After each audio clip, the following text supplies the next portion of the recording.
Hello, welcome back to Tech Ambrosia stream. Hope everybody had a good week. It's another Saturday, which means another weird and unhinged retro computer stream.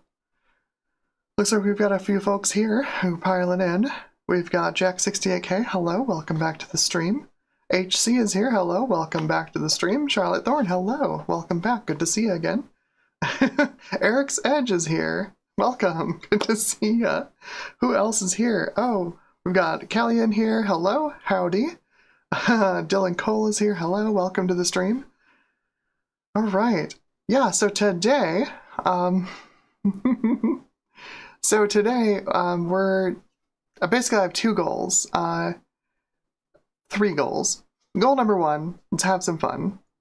I'm gonna dedicate this weekend to, like, actually having fun. I'm, like, this close to finishing off the next video, so like I'm saving it for Sunday. We'll finish it off on Sunday, release it probably Monday afternoon. It's gonna be so nice to have that video done. But I'm having fun for the rest of the weekend, you know, just like put a deadline there and say you don't actually have to work on it until Sunday. Enjoy the rest of your weekend. It's so nice. So goal number one, have some fun. Goal number two, I want to see what the newest game we can get running on this Voodoo Banshee is. This is going to be, like, highly cursed. We'll talk about why in a minute, but the other goal I have for this, numero tres, is I want to see how far we can overclock this Banshee. It's a Guillemot? A Maxi Gamer Phoenix. Like, I think the two most popular Banshees were the Creative Labs. I forget what they called it.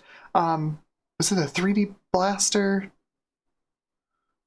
Something? I don't remember. But there's the Creative Labs version, and then this Guillemot card, this Guillemot. This was the model that I had back in like 98, 99, which at the time I was quite a spoiled child about, and you know, because I wanted a Voodoo 3, Dad got me a Voodoo Banshee. It's missing a texture mapping unit, Dad. But really, these days, you know, at the time we thought Voodoo, 3D effects would last forever, and Voodoo cards would be relevant forever. And these days, we know that they're not. And actually, the Banshee makes a really good 3D effects card to throw in a retro PC. They were reasonably priced. They're now more expensive, but they're pretty compatible.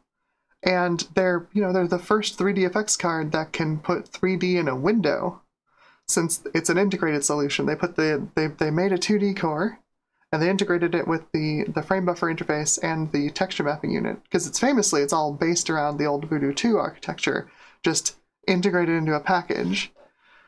So yeah, the Banshee was, I'd say the tech press at the time didn't love the Banshee. They really panned it for its low performance, and it felt like a product that was designed to not take away too many sales from the Voodoo 2, but also like, well, we can solve this problem in a year with the release of the Voodoo 3. Look at that. I have some opinions about the Voodoo 3, but anyway, we're looking at the Banshee today, and let's switch over to the desk cam so y'all can see what we're looking at. That's a mess, but this is my AGP Testbench. We've seen this a couple of times before. It is an Athlon Thunderbird 2.133 gigahertz, running on an ECS K7S5A. I'm going to take this fan off of here. We've got our Voodoo under there, occupying the universal AGP slot. We can take a look at it.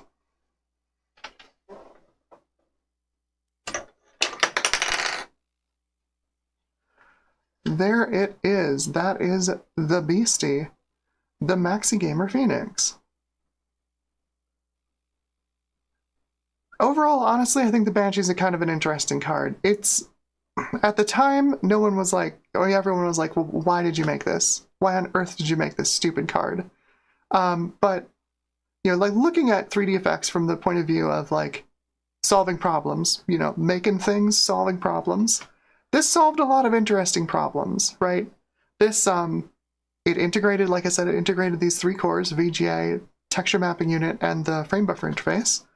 It also enabled, a unified frame buffer. We've got 16 megabytes of pretty regular, SG RAM on here. And that was something that the Voodoo 2 did not have, nor did any 3DFX card up until the Banshee, which is a pretty modern amount of VRAM for this card for 1998. The TNT2, pretty common to see those with 16 megabytes.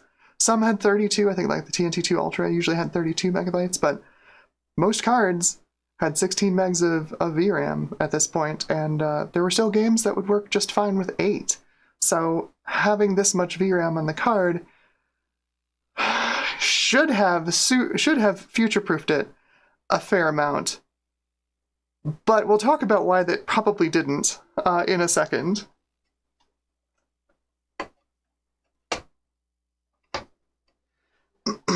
I would recommend the K7S5A if you're looking for a board to run an Athlon in, and you want, like, maybe not maximum performance, but maximum compatibility because you don't know what video card you're going to run in it.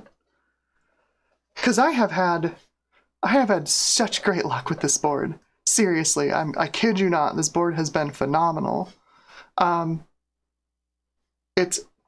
It's only a 133 megahertz frontside bus, so you can't run the later Athlons. But honestly, with this thoroughbred 2.133, even with the 133 frontside bus, 233 mega transfers, it's not bad. It's pretty quick. You're not going to get a whole lot more performance out of the Athlon, the K7 Athlon architecture. Even if you go to like an Enforce 2 Ultra 400, it's still just not that fast.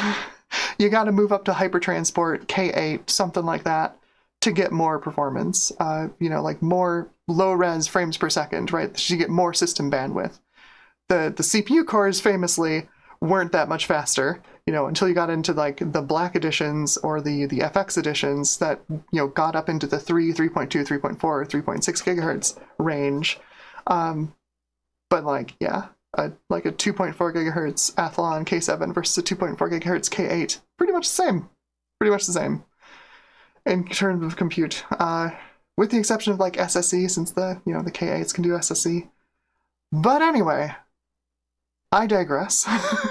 We're looking at this Banshee and we are going to try and run some games on it. So this machine is running Windows 98, which will limit our games somewhat. But why don't we boot it up and we'll talk about why I think our game selection is going to be even more limited than just by the OS and the amount of VRAM we have.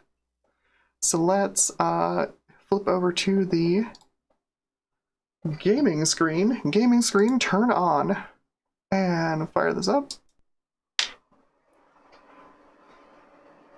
I have a giant fan on this thing because the Banshee gets real warm. Banshee and the Voodoo 3, very hot running cards. And somehow they thought it was okay to just put a tiny little heatsink on it, no fan. Sure, okay. So this is going to boot up. There's one really good reason why it's really difficult to run games past about 2000, 2001 on a Voodoo card. And that reason is the GeForce 2 MX. GeForce 2 MX launched in 2000, late 2000, and by 2001 it was dirt cheap, just dirt cheap. And it kept pace. Like it kept pace with like, the Voodoo 5. Right, like a Voodoo 5 is about the speed, is between the speed of like an original GeForce 256 and the GeForce 256 DDR. And the GeForce 2 MX is about the speed of, it landed right there, it was about in between the speed of a GeForce 256 and a GeForce 2 DDR. It's tough to justify, your super expensive Voodoo 5 when a GeForce 2 MX is $100. Oh, that was the major thing that killed that killed game support. But not for lack of trying today. Not for lack of trying. We are going to see if we can get some stuff running on this that really shouldn't be running on this. The Banshee also had a couple of things that were not going for it. Its driver support kind of got killed off pretty quickly in favor of 3DFX focusing on driver support for the Voodoo 3, which is much more popular. And also, of course, most of their team dedicated to building the drivers for the Voodoo 4 and the Voodoo 5 for VSA 100. Because that thing had to be basically pristine when it launched, or it would fail. Turned out it failed anyway because the GeForce launched before it got to market. Oops. Alright, so anyway, we've got some games. Let's see. So I'd say up until about 2001, pretty much whenever should run on this card. There's two things that are major issues. We don't get any environment mapping, right? So like bump mapping. I think the Voodoo 2 can do .3, and I think that's it. But the bigger thing is texture size. Famously, NVIDIA, hammered this into people's heads back when the TNT and the TNT2 launched, that your Voodoo card could only do a 256 by 256 texture, right? Sacrilege. How could you? Look, our TNT can do, where's my TNT? Our TNT can do, a 1024 by 1024 texture, 32-bit textures with 32-bit output color. Your Voodoo's old and busted. And if you do the math, the maximum texture size that a TNT can handle takes up all of its texture RAM. Most of these came with 16 megs of VRAM. I think a 1024 by 1024 32-bit texture takes 16 megabytes. So, good luck having a frame buffer or anything. So,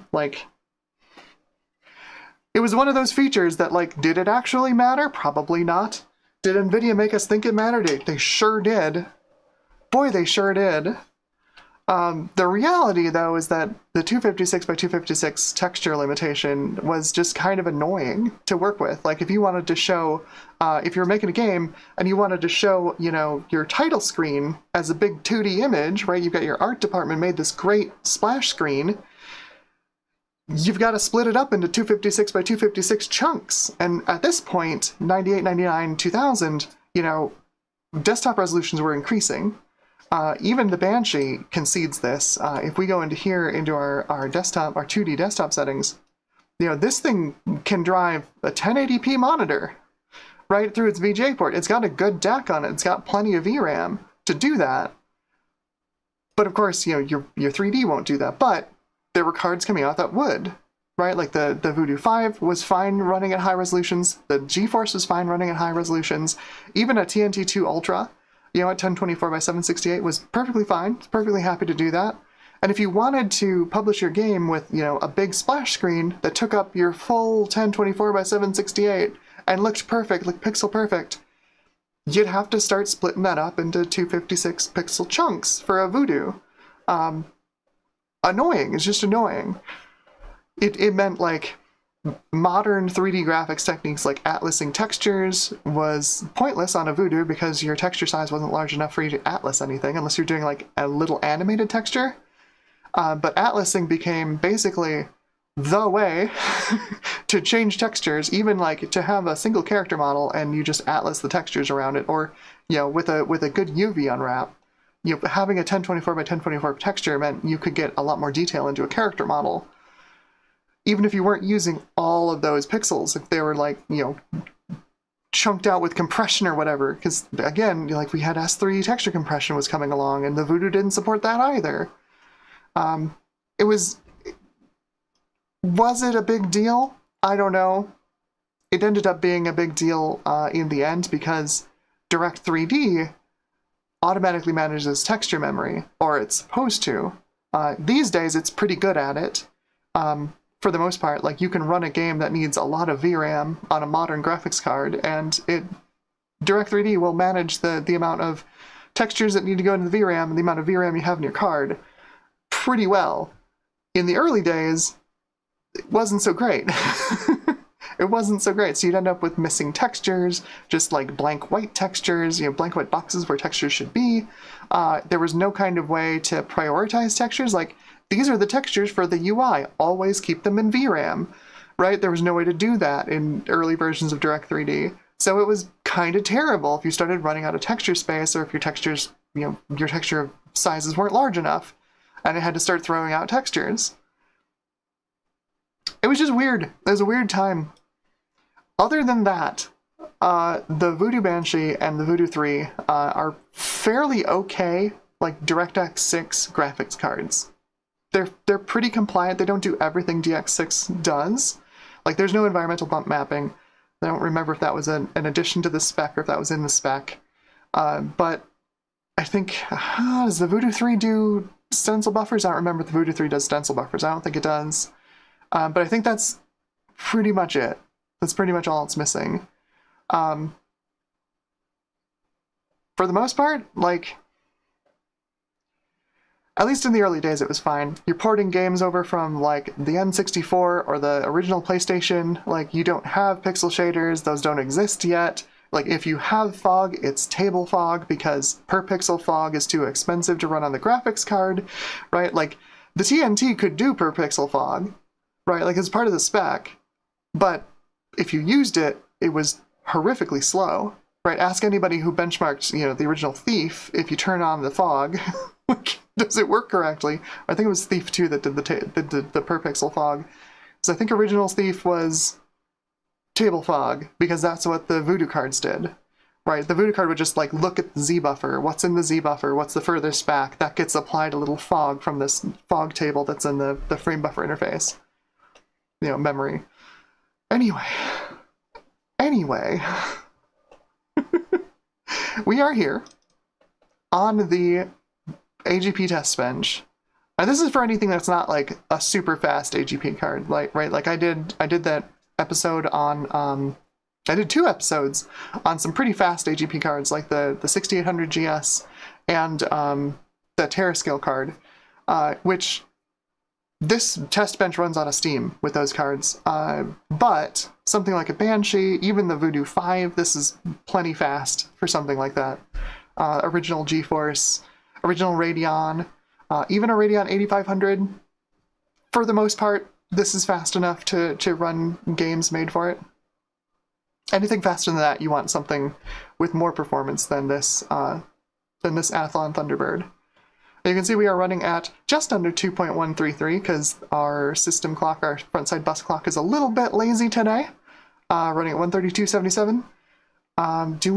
Is Ryzen 9 here in the chat? Because I know what he would ask.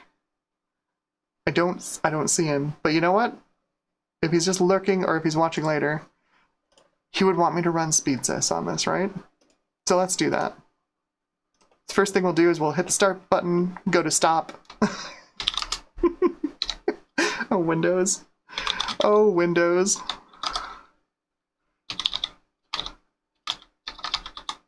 I don't have... That's not how you spell DOSBench. I don't have a lot of DOS stuff on here. I don't even have my startup menu that I put on all my other machines on this machine, because it's entirely meant for benchmarking AGP cards. But here's SpeedSys on this beast. SpeedSys does know what this is. Athlon XP 2600 Plus Thoroughbred, 256K level 2, 128K level 1. And look at that bar. Way out there.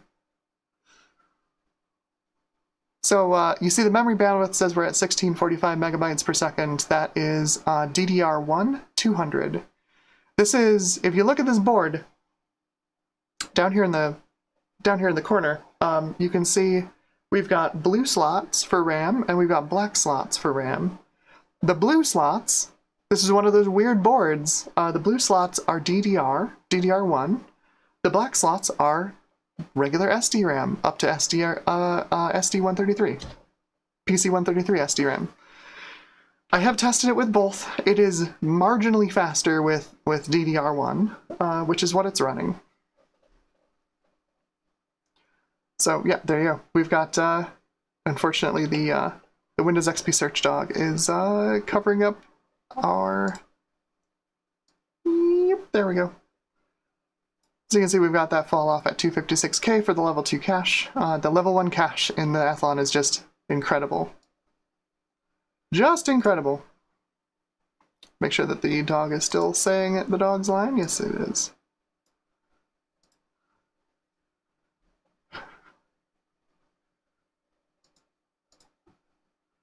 Alright, so with speed sys out of the way, YouTube's giving me a warning on bandwidth. I'm not using enough bandwidth. Obviously, there's a big still image on the screen. That makes sense. So let's unclick the doggo. OBS, thank you. Now let's reboot this thing into back into Windows, and we can start playing some games. Oh, you probably want to see how it runs DOS Quake, huh? Let's do a quick 320 by 200 Quake demo on this. Don't blink or you'll miss it. I'll run it again for you.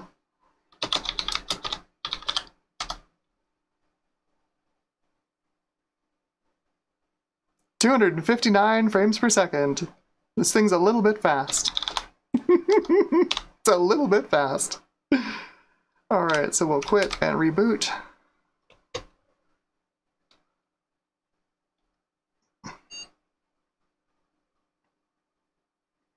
Got a lot more folks in the chat. Who is here? Trina's here. Hello, welcome to the chat. Gutbomb is here. Hello, welcome. Ian Scott says the Banshee is great for old DOS games too. Has a great Visa implementation. 3D effects, like this was, for a long time, everybody dogged 3D effects about not having, 2D support. And then they come out with the Banshee and the Voodoo 3, and their 2D cores are just like beautiful. They're both just terrific. Eric's Edge says unhinged Voodoo action. That's right. Absolutely. Dog says, yeah, let's go. I had a Banshee too in the past. Loved it. It's an interesting card. It's an interesting card. I did not give it a fair shake when I was originally using mine, but I really come to appreciate it. It's a good card. It's a good card. The funny part is, it's like, on paper, it's basically the same speed as a Riva 128, but nobody compares it to a Riva 128, right? Because that'd be silly. Riva 128 is so slow. But it's also a single pipeline, single texture mapping unit, 100 megahertz 3D accelerator.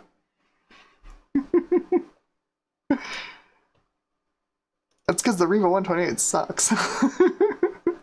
I am planning a video on that. I actually need to get a Riva 128 that doesn't like do horrible things to my my VGA scaler. The one that I have a copy right now, and it's not great. It looks like trash. So let's run the old standbys. We'll start with good old GL Quake. This is not an unexpected game for a Voodoo to run. Obviously, the original Voodoo graphics, ran GL Quake just fine. This is GL Flash Blend 0. There we go. We get the correct looking explosions. But like this is bread and butter for a Voodoo, right? Even this card, that has a single texture mapping unit, we're multi-texturing on pretty much every frame. So it's not exactly a given. Let's do a time demo really quick.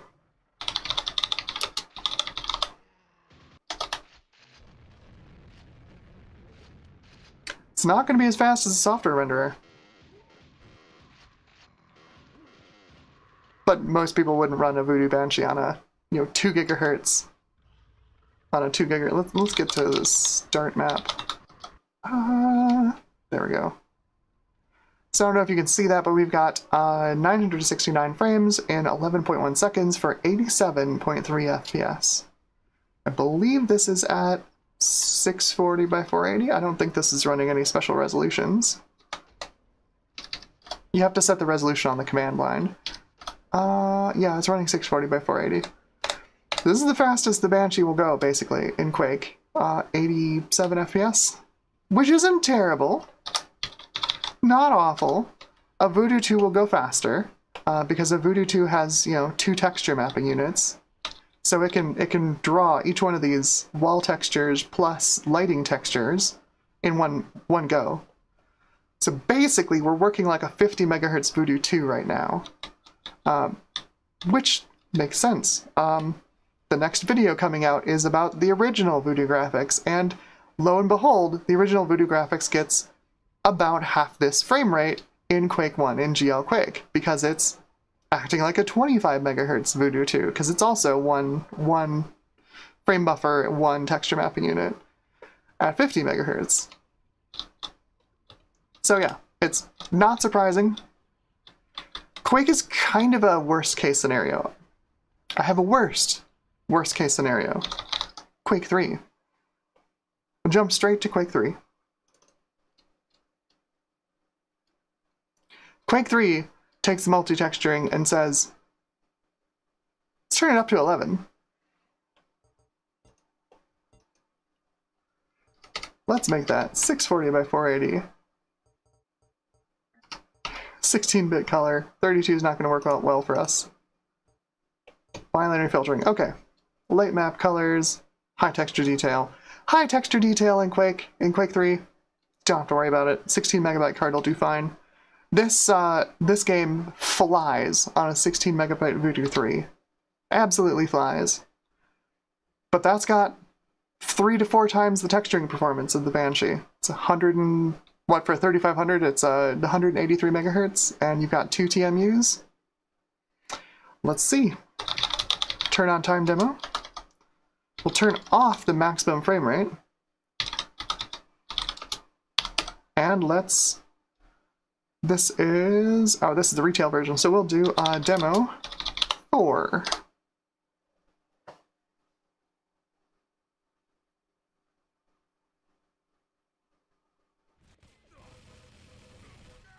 Not awful, honestly. Not awful. Certainly slower than original Quake, one would expect. There's just more stuff going on here.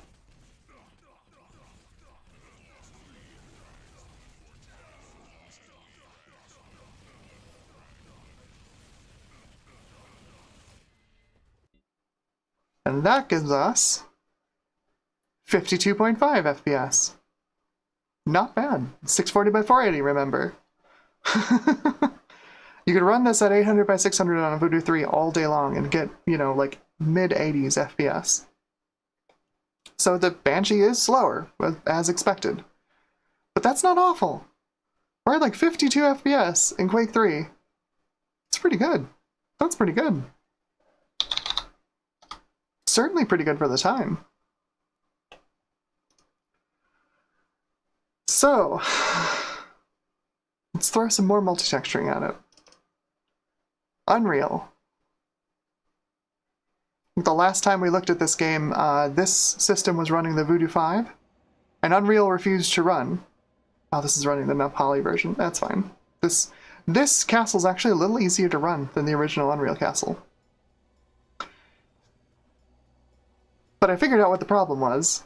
This is Unreal Gold off of GOG.com, and GOG packs in nGlide to convert Glide to direct 3D. So you just gotta delete there's a Glide 2X DLL in there, you just gotta toss it, and it'll use actual Glide on the system.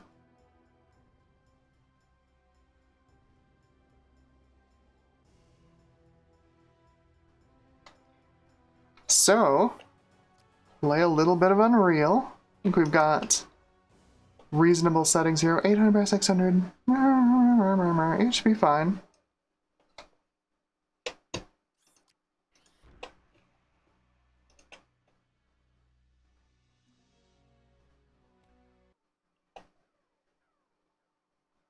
Good old Unreal.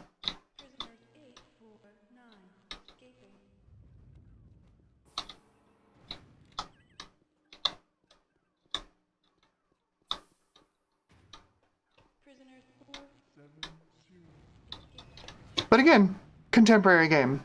right? Contemporary game, runs great, no issues.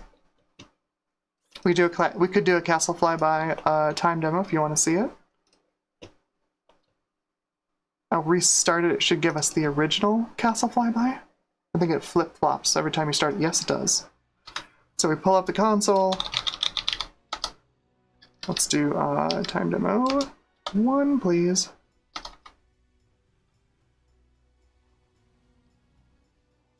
Remember, this is at 800 by 600.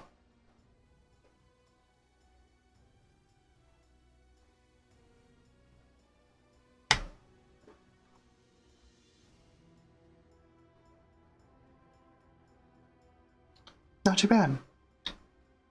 Obviously not, like, brilliant. And 640 by 480 would go faster. But again, contemporary game. Runs okay. High 30s. High 30s, good texture quality, all the features work.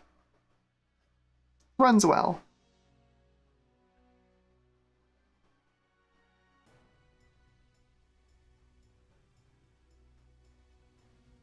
There we go, 36.28 frames per second. Not bad. 800 by 600. Again, it would have gone faster on a Voodoo 2, because you have 2 texture mapping units. Would go very fast on a Voodoo 3. 2 texture mapping units and almost double the clock. So, I've got some games here. You can see there's some contemporaries. Good old AVP. I could run this too. It also runs quite nicely. Who remembers Tribes? Anybody here play Tribes? I sunk hours into this game back in the day. I was playing this before I had a 3D card. I was playing this on my Cyrix. My dad put a computer together. It had a Cyrix PR166, so 133 megahertz Cyrix 6x86. S3 Verge, so playing this game in software. I played the snot out of this game. Oh my god, so much. Let's just do a quick quick run on Rain Dance. Remember Rain Dance? God, what a great map.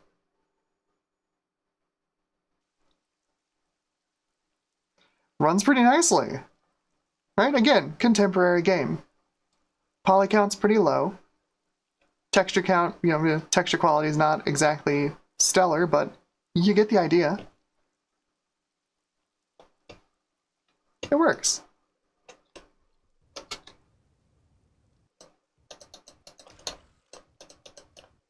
It works. So,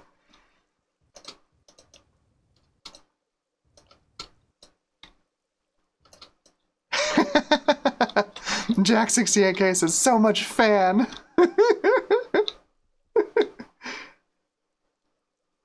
It's a lot. This is honestly most of my Athlon systems are much louder than this. I've tried to quiet this one down as much as possible because when I'm doing benchmarking, I have to sit here with this thing for an entire day benchmarking things. And if the fans are too loud, it just drives you nuts. So this is pretty okay as far as fan noise. But let's I think the best, most direct comparison is we have original Tribes, 1998, runs on the Banshee, runs in Glide, so it's native 3D effects. And we're going to compare it with Tribes 2 from 2001. A year after 3D Effects folded and sold most of itself off into NVIDIA.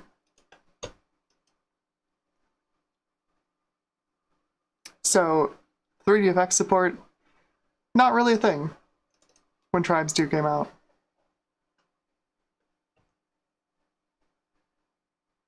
Well, the UI renders, that's a good sign.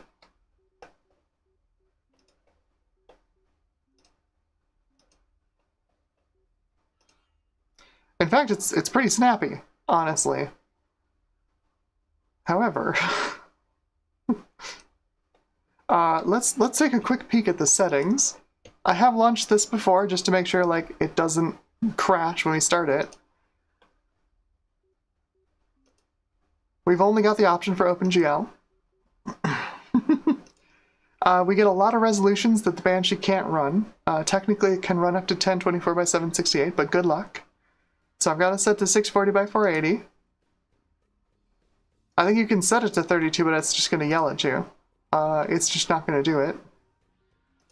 How about graphics? Okay, so we're at lowest. Basically, lowest settings minus the view distance. Okay. Skybox only. Oh yeah, see we're missing cloud layers and stuff in the sky. Decals are on, that's about it. No dynamic lights. No terrain details. No precipitation. Rain Dance no longer has rain. Texture quality. This is where things get really embarrassing. Remember what I said about the Voodoo having pretty poor texture support? The way that you saved VRAM on a Voodoo, because texture compression wasn't really a thing at the time, is you could send your textures to the Voodoo with a palette. So you could add a little palette as a payload to your textures, and then your texture could be 8-bit. So like, think of like a GIF, like an old GIF, or like a Windows icon. Like these are tiny, tiny, tiny things. So you have an 8-bit indexed texture with a palette attached to it. There's that, and there was also 3dfx did their own proprietary FXT texture compression. I think that was later, but the early cards were palletized textures. So that's our only option. It's not the only option that the Voodoo supports. It's just that, you know, clearly they don't care. Mostly the palletized textures were there to help save VRAM space, right? Like if you had an original Voodoo, you're talking 2 megabytes. 2 megabytes of space. Slightly more than a single floppy for texture RAM. So yeah, you wanted to make sure that your textures were as small as humanly possible. Hence the 256 by 256 limitation and the inclusion of palletized textures. But yeah, we've got texture detail all the way down, bottom, low, just hit 0 and keep going. No environment maps, interior or exterior. How's it gonna run? How's it gonna run? Let's start up a new game. Capture the flag gets 1 map in the demo. Hunter's mode gets 1 map in the demo. Let's do the capture the flag. On Slapdash. It's going to take a little bit here to try and contact the master server. There we go. Master server doesn't exist anymore, obviously. This game has been offline for ages, I'm sure. Maybe it hasn't. Let me know. Is Tribes 2 still playable? I have no idea. It'd be pretty great if it was. Oh boy. Uh-oh. That doesn't look great. There are technically textures here, but what is going on with the text? 4, 3, match begins now. It's bad. It's bad. I always forget that the default keys for this is just complete nutso. So obviously you'd think, you know, WASD, right, to move around. Well, Tribes 2 takes that and it shifts it over 1. I hate it. Do you really need another row of keys to the left? We had a solution for that. It's called number keys. But yeah, so the text disappears sometimes.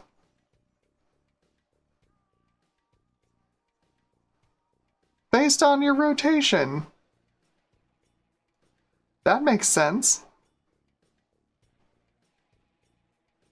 Like when the textures are working correctly, it's almost It's almost playable. I mean, it looks like garbage, but like, you can tell where you are. You can switch weapons. You can see your, to see all, you can see all of the necessary telegraphed information, right, to play the game. But then if you turn a little too far,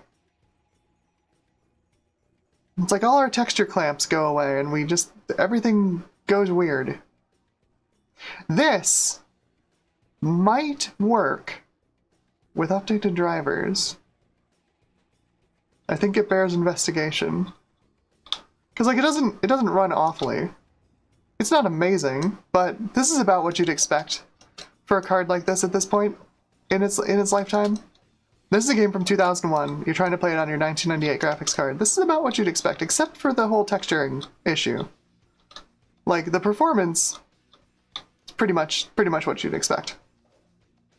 So this is one we'll try with a driver upgrade. I have 4 different drivers to try, I think. This, I believe, is running right now the last official Guillemot drivers, the board vendor drivers, the last version of the board vendor drivers. I've got some like community drivers, which who knows how well they'll work. I think I've got 2 different kinds of community drivers, and I've got the last 3DFX reference drivers. Oh, the other thing is, if we get to a point where, here we go, so our textures are all screwed up, and we go to the interface, it remains screwed up in the interface. That's fun.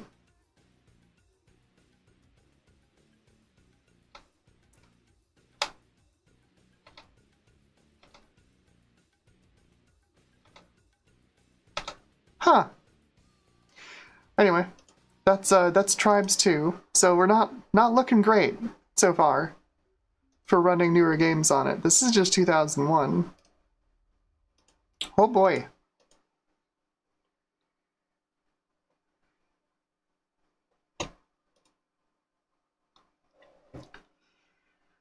What about Unreal Tournament? I mean, obviously Unreal Tournament 99 runs great. Unreal Engine 1.5 runs great.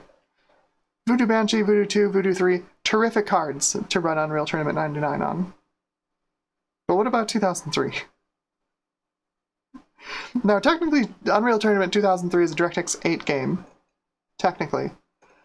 But it has a DX7 fallback path.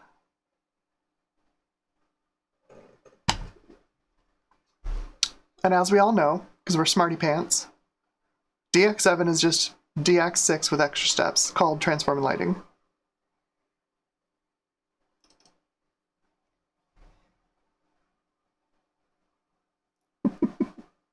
Yes, I've tried this already. It's hilarious. Just wait till you see it.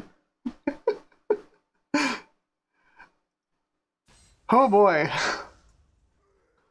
I mean, it's kind of promising. I mean, we don't have a background, but like, the character model was correct.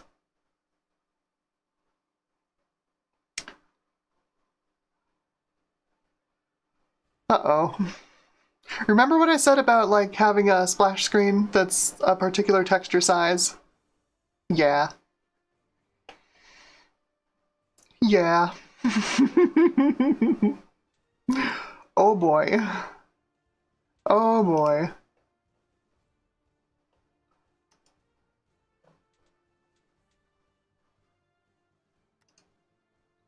See what it does.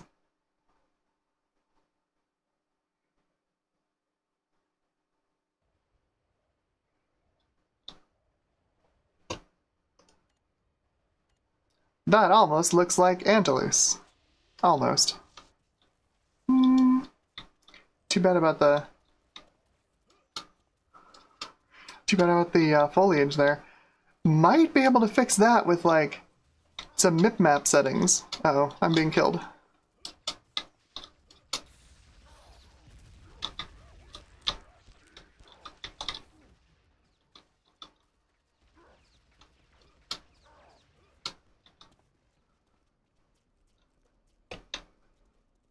Well, this is... I'll be honest, this is running better than it was running when I was testing it, so... I made some settings changes, and clearly it needed a full engine restart for the settings changes to actually make sense. Take effect. Yep. Flak cannon is too powerful. Looks real bad though, I'll say that.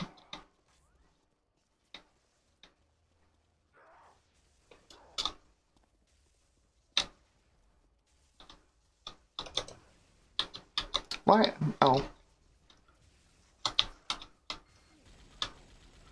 Gimme. You can't hit me standing still, you're just a bad bot. That foliage though, that's pretty rough. Again though, I feel like this could be drivers. I mean, this is... There's no driver that has a fix for this game, right? Like, this is... It's just not gonna happen. 2003, 3D effects have been dead for 2.5, 3 years at this point. It's just not gonna happen. But maybe. So much of it is so close. And yet. Alright, so... Let's start messing around with things, see what we can do.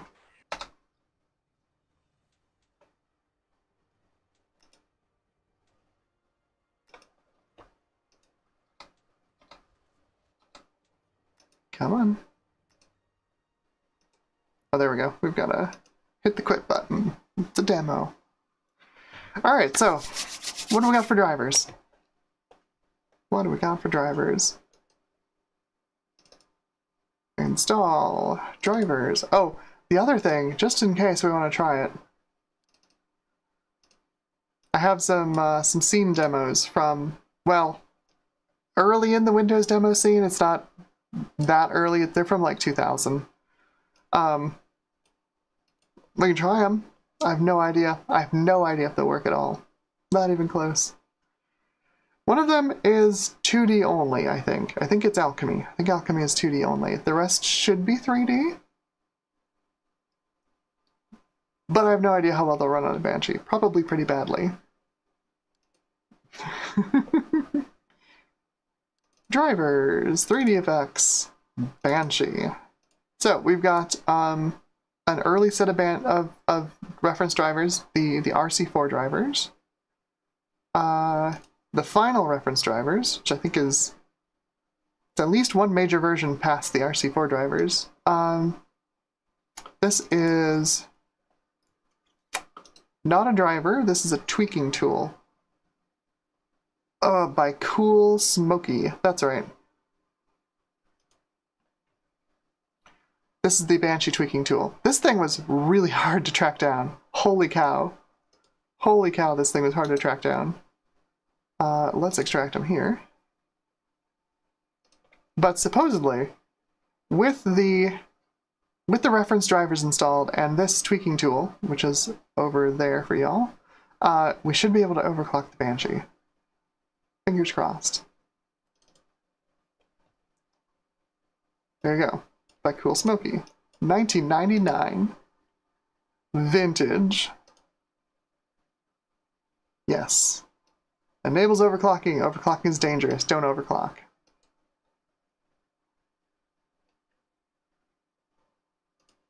Alright. Now the other thing is, I have a bunch of stuff installed on this thing. This machine has seen every AGP card I've been able to put through it. It's a lot. We've got this many AGP cards have been through this system so far. Which means all their drivers are here. Does not count the Voodoo 5. Oh, I've got a super chat. We have a question? Andreas says, :3. Thank you. Ooh.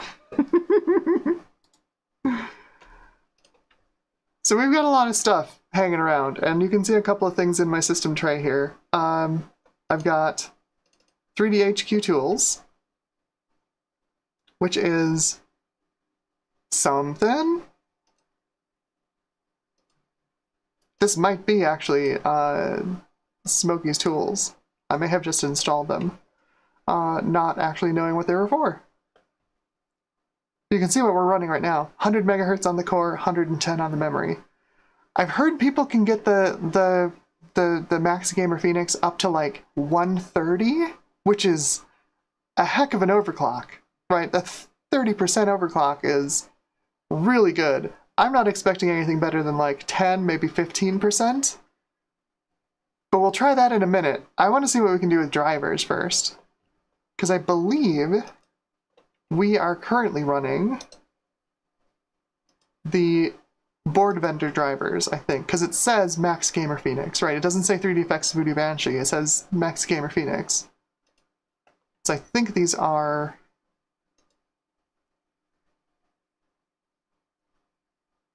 current display driver information. Doesn't really say a whole lot. But yeah, there you go. Provider name. You tell me how that's pronounced. Guillermo? Guillemot? I have no idea. But that's from November 99. So almost a year after this card was manufactured. Okay. Let's see. Do we have... We've got a version number that doesn't really correspond, I think, with any of the other version numbers in the in my driver pack here. If I look at like Banshee RC4, there's... Is there an info file in here? Yeah, so we got driver kit version 1.0202, which installs... There's the control panel. That's the closest thing we've got. There's the driver. There's our driver number. Right, so that compares to what we have installed, like that. So that's an older driver, which makes sense. That's release candidate 4. You'd expect that to be an older driver. Collage on OnePlus says web archive it. That's not a bad idea. I did pull it out through the Wayback Machine. I managed to find a forum post. Pro tip, by the way. So let's switch to the pro tip camera. Pro tip, if you're looking for something on Google and all the results you're getting are garbage or AI, you can put in before : and put in a year, and Google will cull out later search results. It's been phenomenal to get rid of all of the garbage that's being generated right now. That was how I found this. I did a search for before : 2008, and I looked for Cool Smoky's Voodoo Banshee utility. And I found a forum post, no, a web page from, I forget the name of the site, but it was not a site you'd expect to find Voodoo tweaking tips on. But they mercifully, they had a link. They had a link to the original download off of like 3DFX Zone or whatever, 3DFX Extreme or something. Extremegamers.com, something like that. One of these websites from the 90s that eventually got bought up by one of the really large gaming websites. I think this one was bought up by IGN. But what you can do, if you find a link like that you know is going to be dead, copy the link, throw it into the Wayback Machine, and that's how I found it. Somebody had archived it way back in 99, 2 copies of it even, and yeah, you could go there and you could download the file from the Internet Archive. It's like reaching back in time 25 years and plucking this file off of the server and downloading it. It's such a bizarre experience, but it worked. And I'll definitely take the tweak tools and just stick them onto archive.org under an easier to find entry. Make it a little easier for folks in the future to find it. Anyway, let's go back to the machine. So yeah, before : use that in your Google searches. Helps a lot. Helps a lot. All right, so that's an earlier driver. Now, the final reference driver should be newer than what we've got. Win9x 1.04. Pretty sure it's like significantly newer.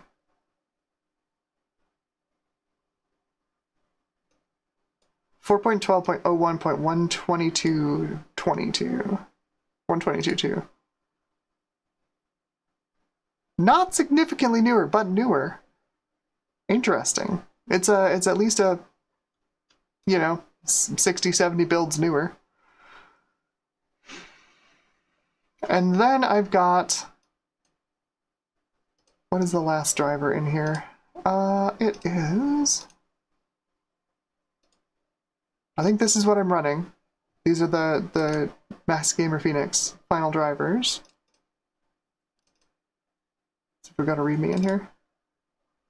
Yep, that's ours. That's our driver. 1157.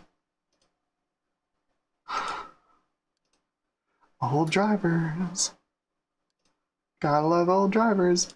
This is the one that's the community driver. 3DFX Evolution. 0.09. I think it's 0.9. Let's do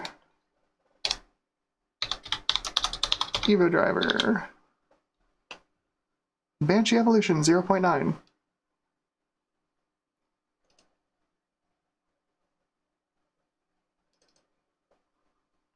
Ooh, great. It's an EXE. No real information. Great. Who knows what version of the driver is? Let's try this one first. Get it out of the way. Who knows what this is going to do?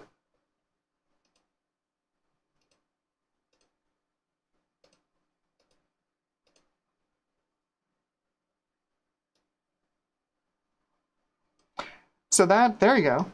So that's the last reference driver.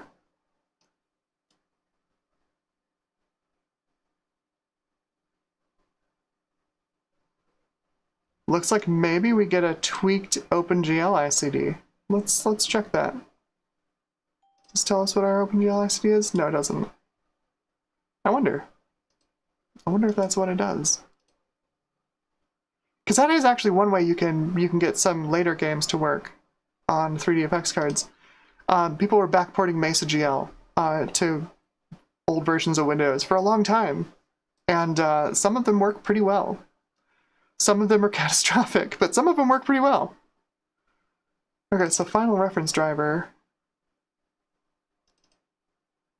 doesn't say what the ICD driver version is. It does. 508. Oh yeah, no, that's definitely a newer version of the ICD. Could be interesting. And the rest of this is just the standard spiel for 3DFX drivers. Make sure you tick the checkbox to enjoy it. Okay, that's important. Very nice. Very nice. Let's see how messed up our drivers are now. So I close this. Did it actually change anything? I don't think it actually changed anything. Nope. I'll probably have to point it to these somewhere. I think I put them in like program files. There's a weird place to put your drivers, but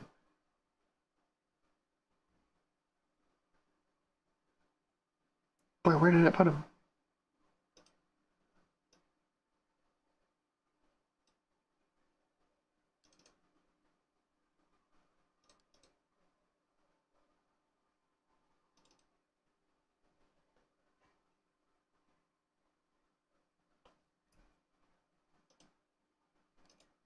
I should have paid attention.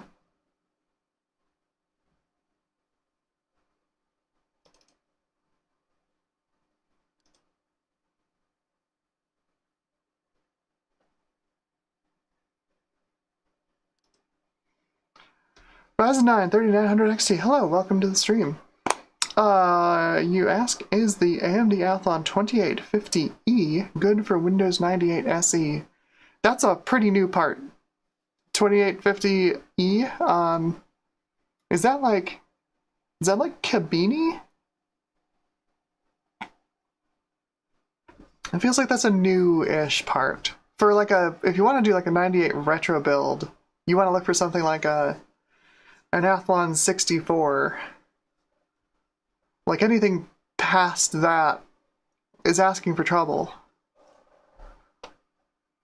Like Athlon 2s, Athlon X2s, those are all... I don't think you're going to have a whole lot of luck getting 98 to run on those.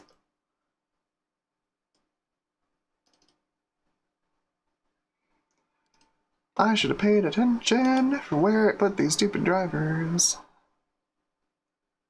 Well, look at that. Gives me the logo, gives me a web link, and gives me the same README. Nice. Thank you. So useful.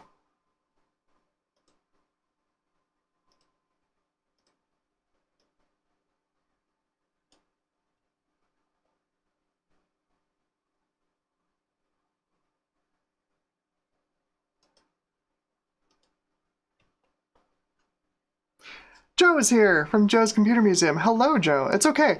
We mostly, at this point, we've established that the Banshee is functional for games within its time period, basically. And it can almost run Tribes 2 from 2001 and Unreal Tournament 2003 from 2003. Almost. Doesn't quite work correctly. So at this point, I am playing around with drivers. I have tried to install some wild community drivers, and the drivers have gone into a strange place. I think I'm going to have to run the installer again and figure out where I'd actually put them. Because I have no idea. Where the heck did you put those drivers?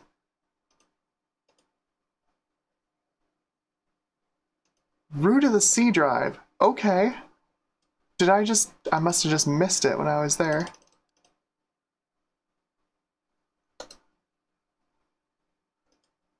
Hey, there it is.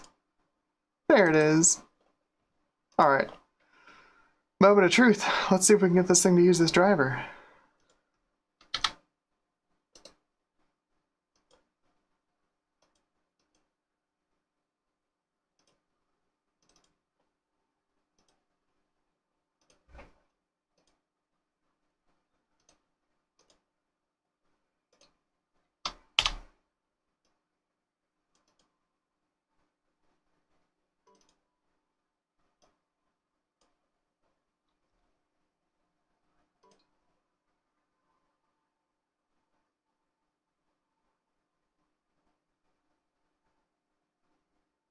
We're gonna overwrite all the files.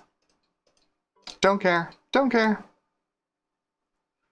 The last one was the MSC runtime. I think that may have been a mistake, but I guess we'll find out. I guess we'll find out. Oh boy. Oh boy. Oh boy. Oh, this could be bad.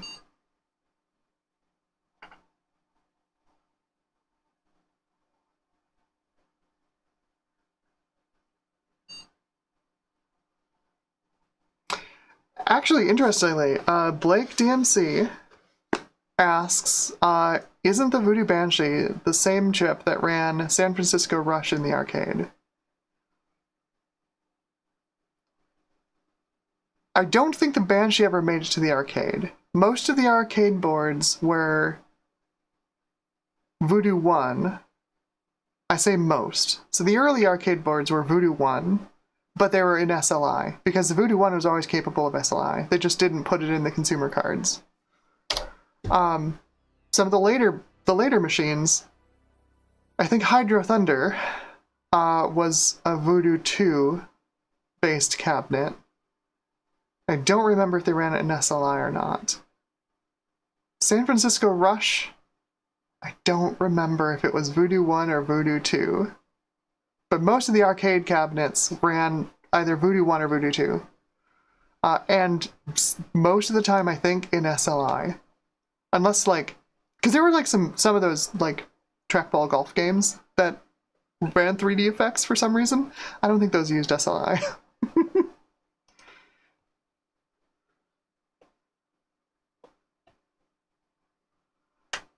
Callan says it was used on the Vegas boards. I don't know what that means, but you sound like you know what you're talking about.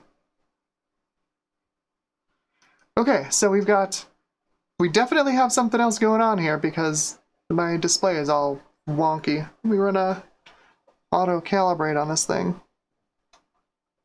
See if it'll pick it up. Mostly? Sure. Giant black space on the right side. Yeah, alright, that's fine. Right? I loved Hydro Thunder.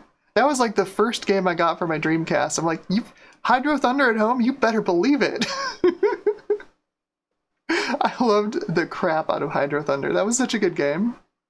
It was such a good game. The point of a game is to be fun, and Hydro Thunder was really fun. Oh, it was so good. Alright, so let's see if it's screwed up anything.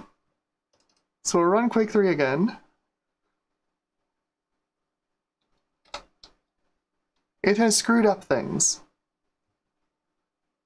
That's fun. This is what usually happens with community drivers. I love that the README also says that Quake 3 should run great now.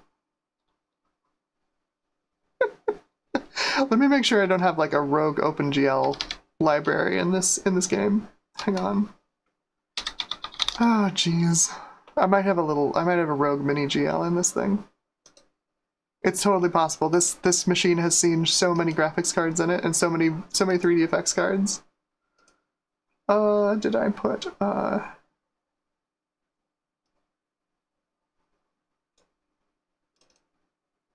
no, there is no rogue OpenGL 32 in here. Cool.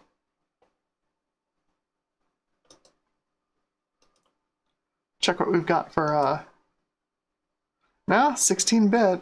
That was usually the other problem, is if you had your desktop set to 32-bit, the Banshee can still only do 16-bit 3D, so you generally would wanna. Oh boy. Oh boy. That's bad. That's bad. I'm inclined to stop the test. Let's see what Tribes 2 does. Tribes 2 is very close to working. I imagine it won't work at this point. We actually see the loading screen now.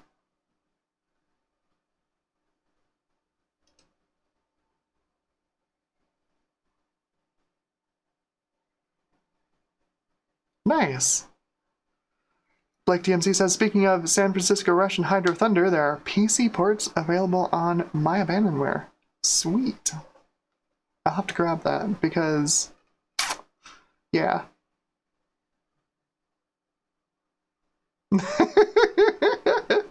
David Starbucks says, the dog is looking up at that mess and saying, what?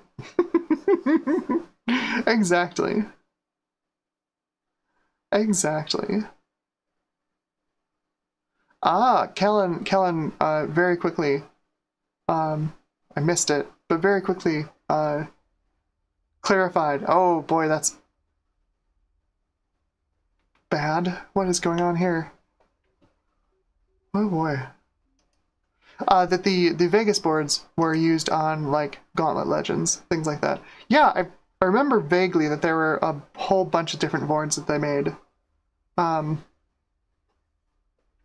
This has Frozen. Lovely. We'll just give it a reboot here.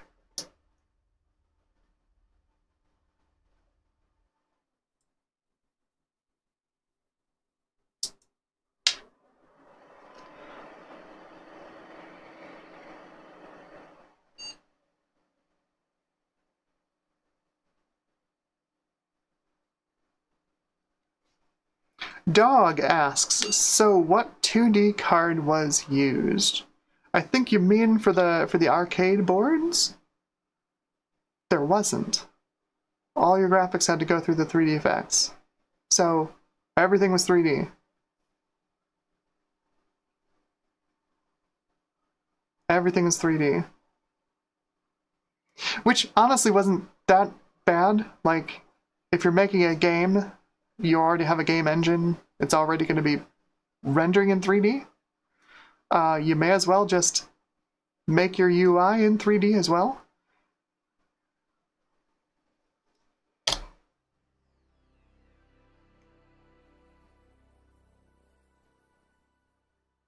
Chris Ducati26 says, had the same problems with the Creative Banshee. I think I used older drivers.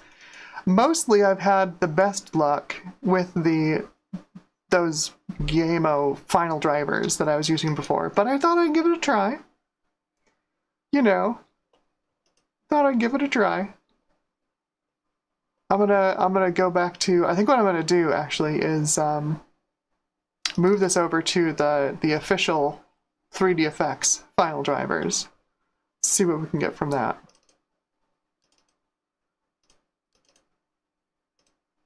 So these final reference drivers here.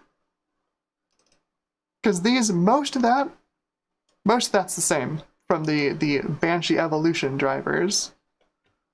They just found an OpenGL CD somewhere and stuck it in there. I have a few Mesa GLs on here. I mostly use that with Voodoo 3s. Where are my Mesa GLs? Do I have Mesa GLs on here? One of my other machines might have the Mesa GLs. But I've had the most luck with that, with changing out the OpenGL ICD with some of the 3D effects tweaked Mesa GL versions. But as far as the drivers themselves, let's put in the final reference drivers.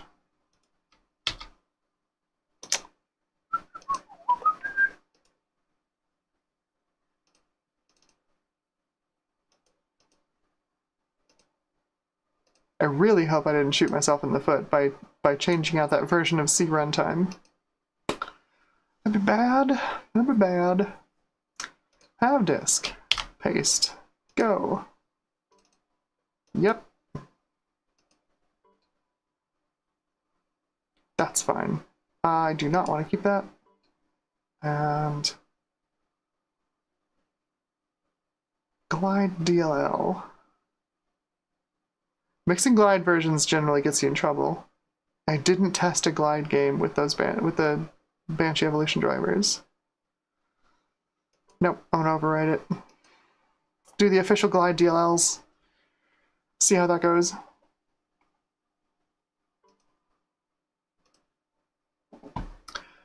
Oh boy. Oh boy.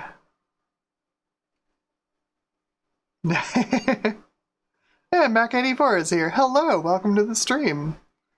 We're just starting to get into shenanigans. So we started out with this Voodoo Banshee running basically stock drivers from the card manufacturer. I gave some community-made drivers a shot.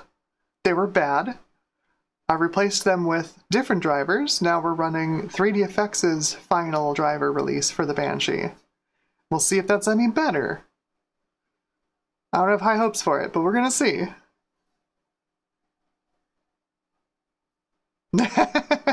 Dog says I always keep the newest files, Frankenstein style. The only one I think it makes sense to keep, really, is that C runtime file. I really wish I hadn't let the installer overwrite it with something older. Because usually it's a pretty safe bet. You can put the newest C runtime in there. It should have backwards compatibility with the previous versions. Should work. It should work. Okay, so we're running the stock drivers, reference drivers, and so our card says it's now a 3DFX Voodoo Banshee. No longer says it's a Max Gamer Phoenix. So let's see if it screwed up Quake 3.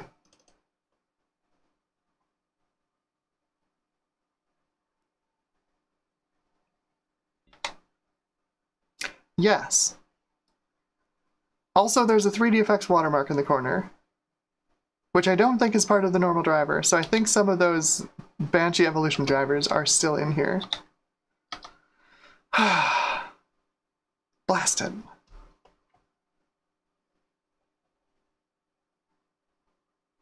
That's annoying. God, that's annoying. I knew I shouldn't have done that first. Ah.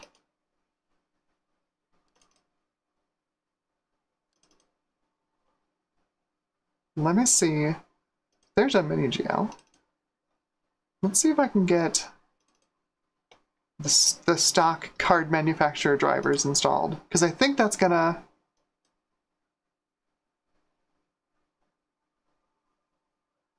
Oh boy. I think we might have to delete all the drivers. Yeah, I think this is hung at this point. Crud.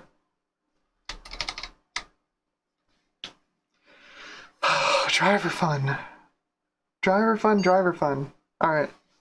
Let's delete some drivers.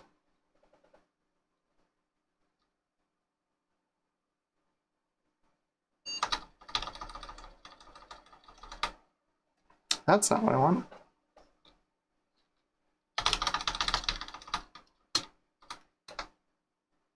Ah. Missed it. Wanted to do safe mode.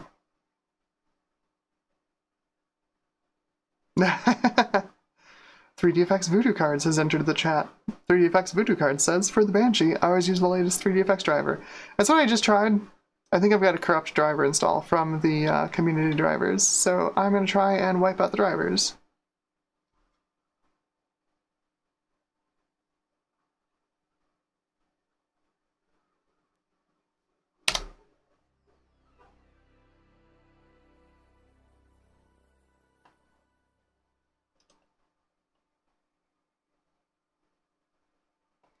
Okay. Let's... What is the best way to get rid of these things?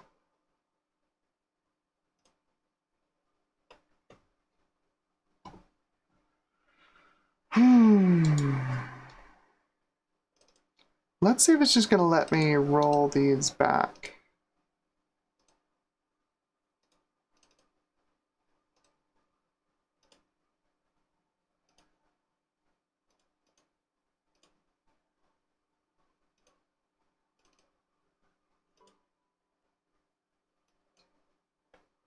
That's fine. I've got that. Drivers, 3DFX, Banshee.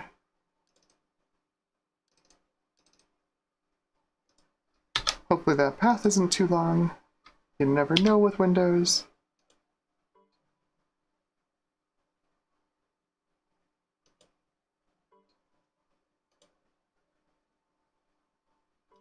Okay. I get the feeling that's going to fix our problem as far as Quake 3 not working. We just replaced Glide 3X and the OpenGL ICD.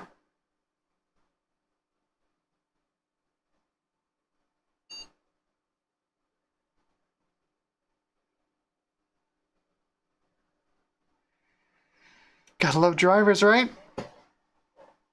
Oh. And drivers in Windows 9X too. They're so fragile.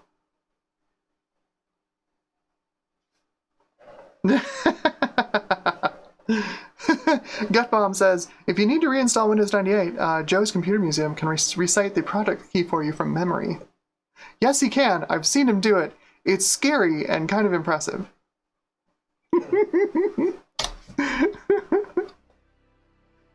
That's a plus. Look at that. We've got a messed up display again. So we're back to where we were before. Let me do an auto adjust here.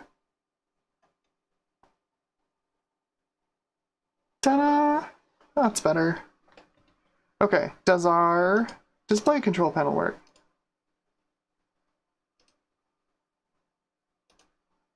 It does! Hooray! Okay, so we are functional, and I'm going to guess if I run Quake 3, it's going to work again.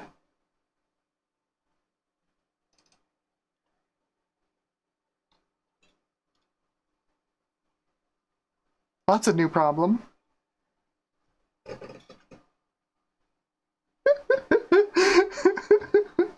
It just closes. Oh my god. Why? Does glide stuff still work? Pretty please? No. Never use the community drivers. Never use the community drivers. Oh, this whole thing is hosed now.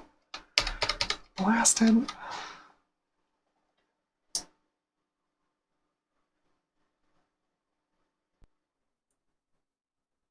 It's a mistake. This is a mistake.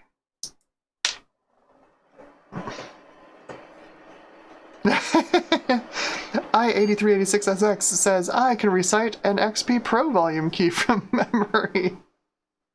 Also impressive and terrifying.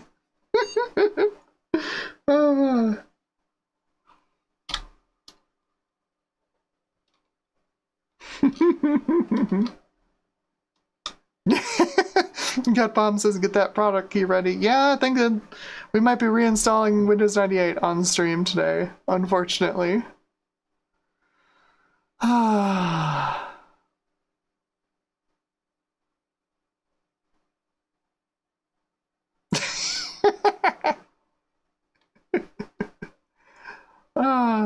David Starbucks says F8 into safe mode. I tried that. I can try it again. F8 is also the boot selection option on this BIOS, so it's very annoying to try and get an F8 into safe mode. Oh boy. Oh boy, oh boy, oh boy, oh boy. I don't want to reinstall Windows.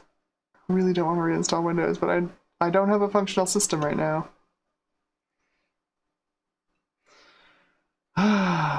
Oh, man. You don't understand, I spent like 4 hours this morning installing games on this thing that we can play. Shoot. God, I don't want to reinstall Windows.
Alrighty, let's see.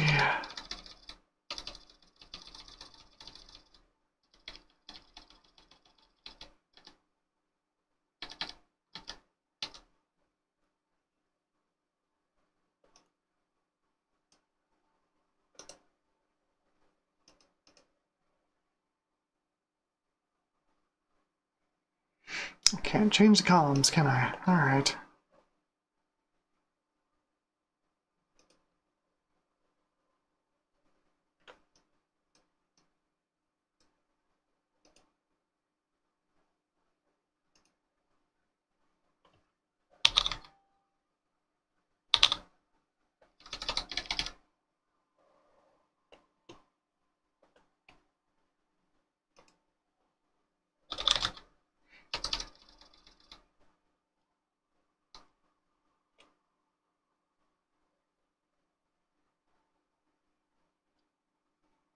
It should be the... It should be the 3DFX OGL from the Gizmo drivers.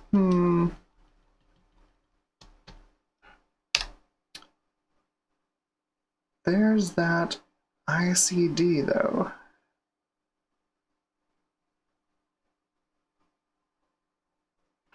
If you right-click on it, nothing happens.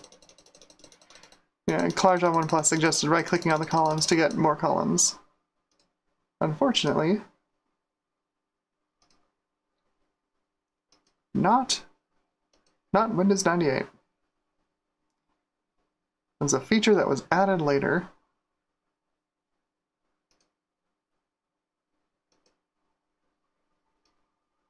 Yeah, that's it.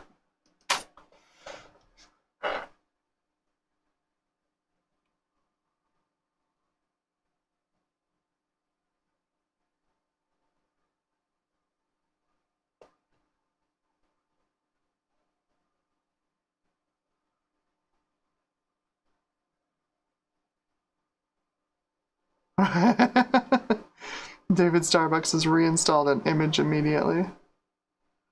That's not the issue. Like, they can reinstall it.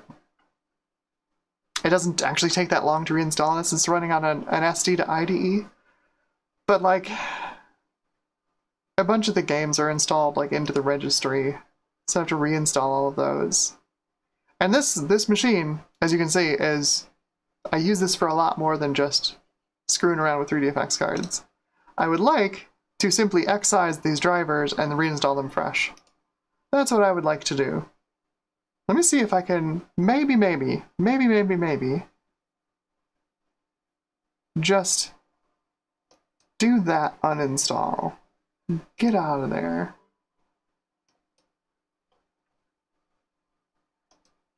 And then can I reinstall the board vendor drivers one more time?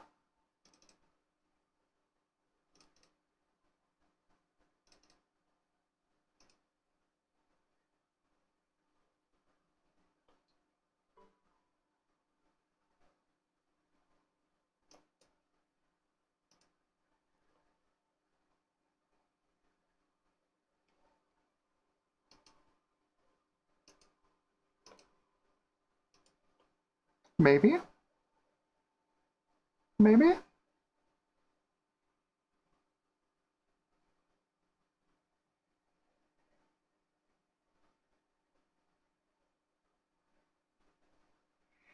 I think that's the option I'm going to go for. If this doesn't work, Joe suggests force the driver into the generic VGA driver, and then go into there and just delete everything that says 3DFX.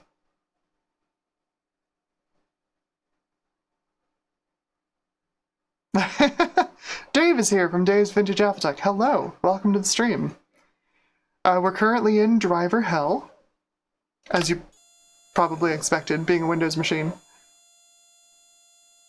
But hopefully, we are emerging from it. I made the poor decision to try some community drivers for the 3DFX Voodoo Banshee, and they were bad. Okay, so we've got our control panel. It's not crashing there anymore. Let's see if Quake 3 runs.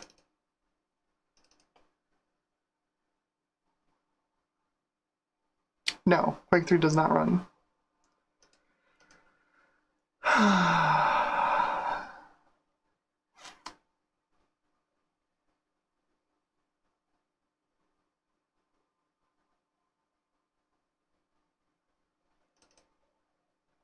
How about Tribes 2?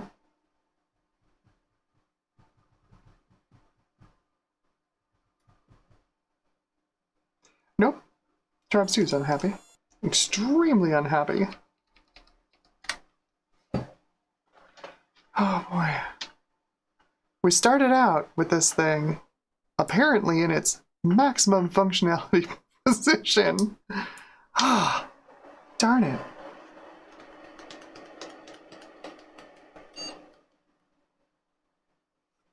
I wonder if I need... Like I said, I've been using some of the Mesa GLs that are out there for 3DFX cards. And I wonder if I had one installed and I overrode it with those community drivers.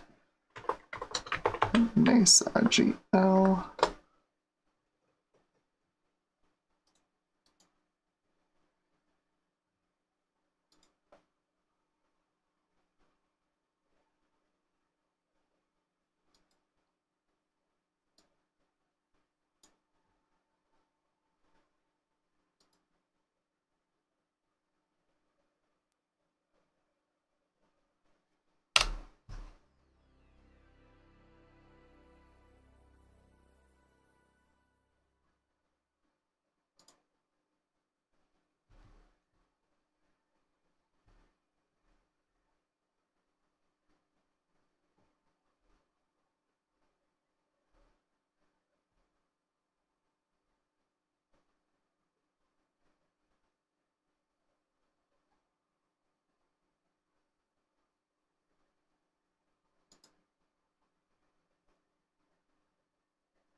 Yeah, yep. A lot of suggestions about what to do before I get to this point. Unfortunately, we're at this point.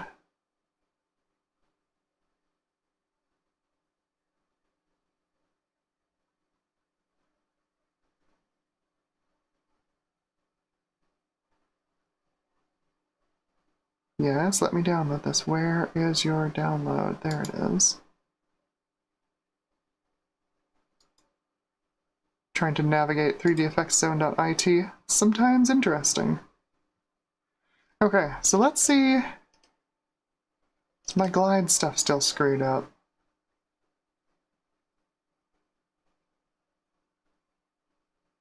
Yes, okay. I think Joe's suggestion of push it over to a VGA driver and then remove everything that's 3dfx in it, that is the way we're going to go. And in fact, I'm going to be a little cheeky. And I'm going to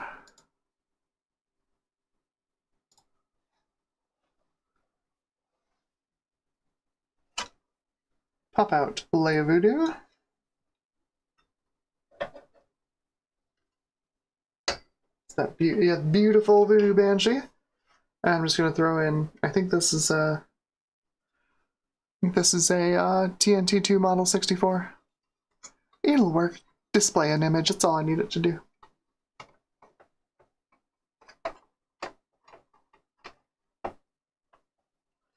Y'all can see this slot better than I can.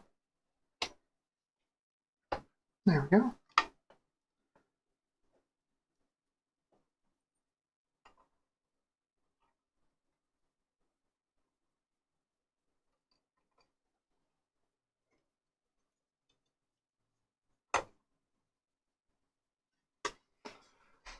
Alrighty.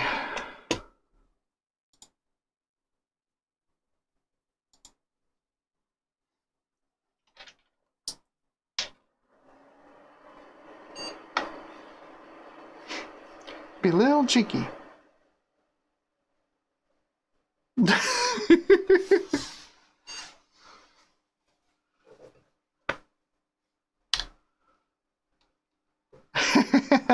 Joe. Joe is like, I was just thinking that. Swap the card out to make unloading the 3dfx code easier and more assured. It's like we both worked on Windows 98 a bunch. I ran Windows 98 for probably too long, honestly.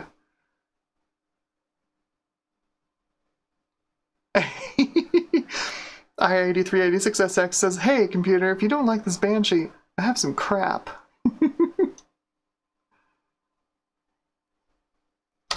Oh, look at that nasty, smeary DAC output. Yikes. Spared no expense on this card. Not the greatest VGA output quality. Oh boy.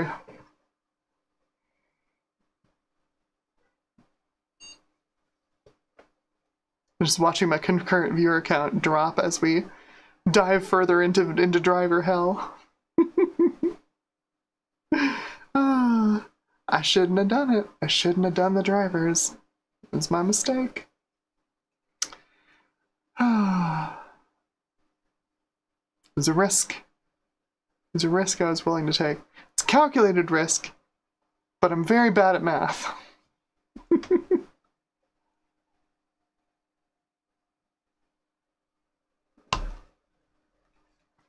Well, that's a little better.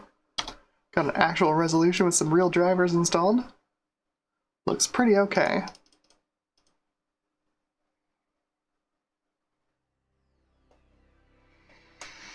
Okay, so if we go in here, why does this always make this window too large?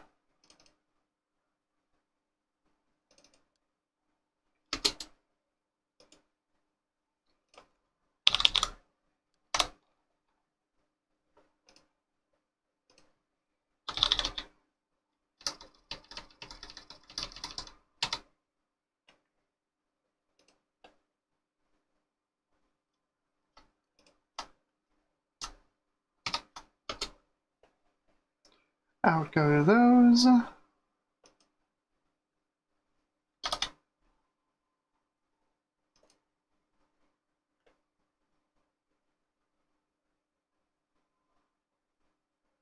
"3D Labs." This machine's seen a lot of graphics cards.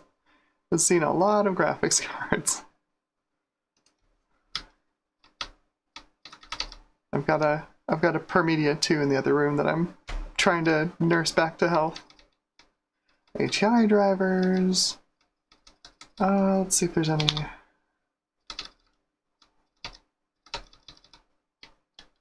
Nothing Voodoo. I think this OpenGL32 is normal. Yeah, it's just the stock ICD. Oh, Glide, right. Get all the Glide DLLs. That should be glint for the Promedias. Yes, it is.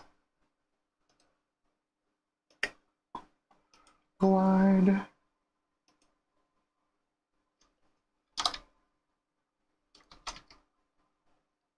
Nope, more fire GL stuff.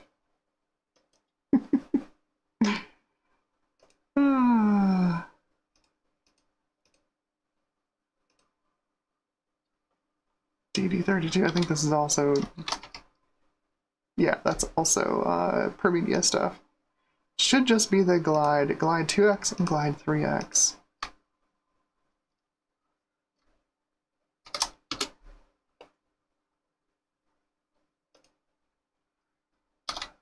Oh, Glue 32 is from... That's stock. Okay, good. Excellent. I think that's it.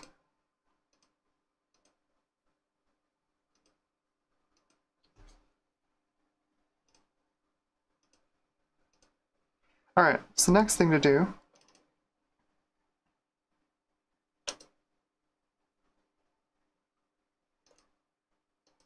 Okay, it did actually delete when I uninstalled the Banshee Evolution drivers, it did actually delete the darn folder, so that's good. No drivers for Banshee in there.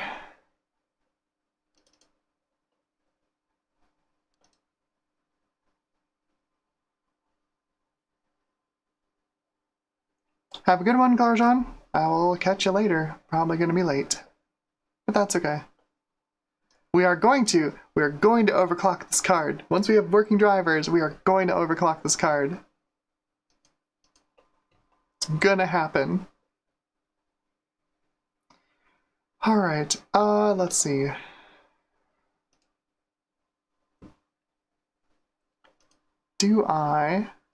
Was that right? It is a Model 64. That's what I thought. Wonder if I install the Gamo drivers now and then reboot and put the card in.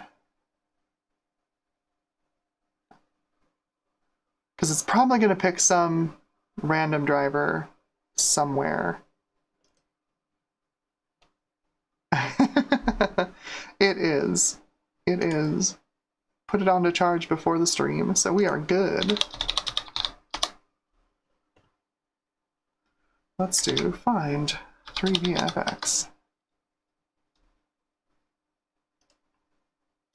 Ooh.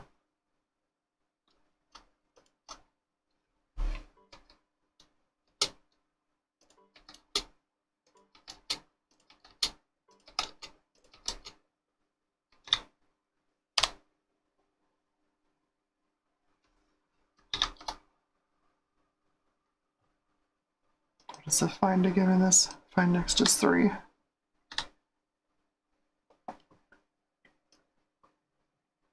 Threading model apartment. That's new. Never seen that before.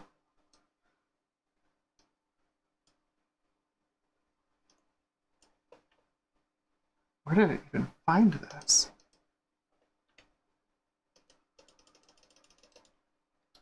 Who knows? F3. Oh, that's where I found it.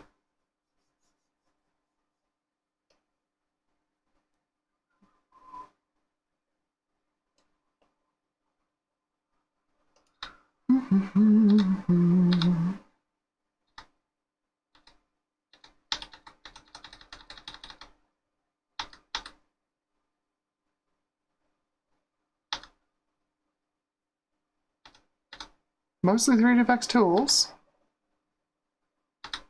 Suppose I should probably search for Banshee, huh?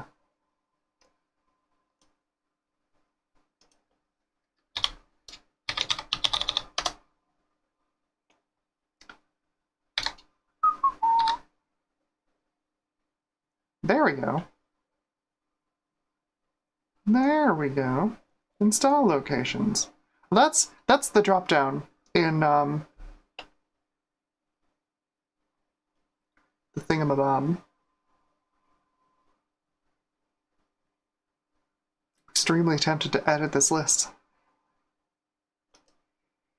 Extremely tempted to edit this list.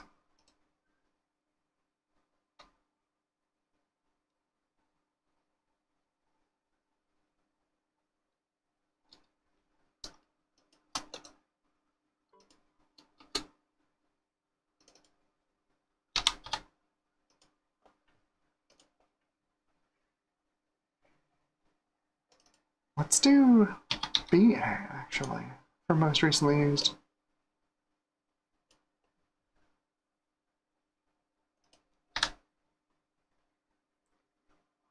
Panel path.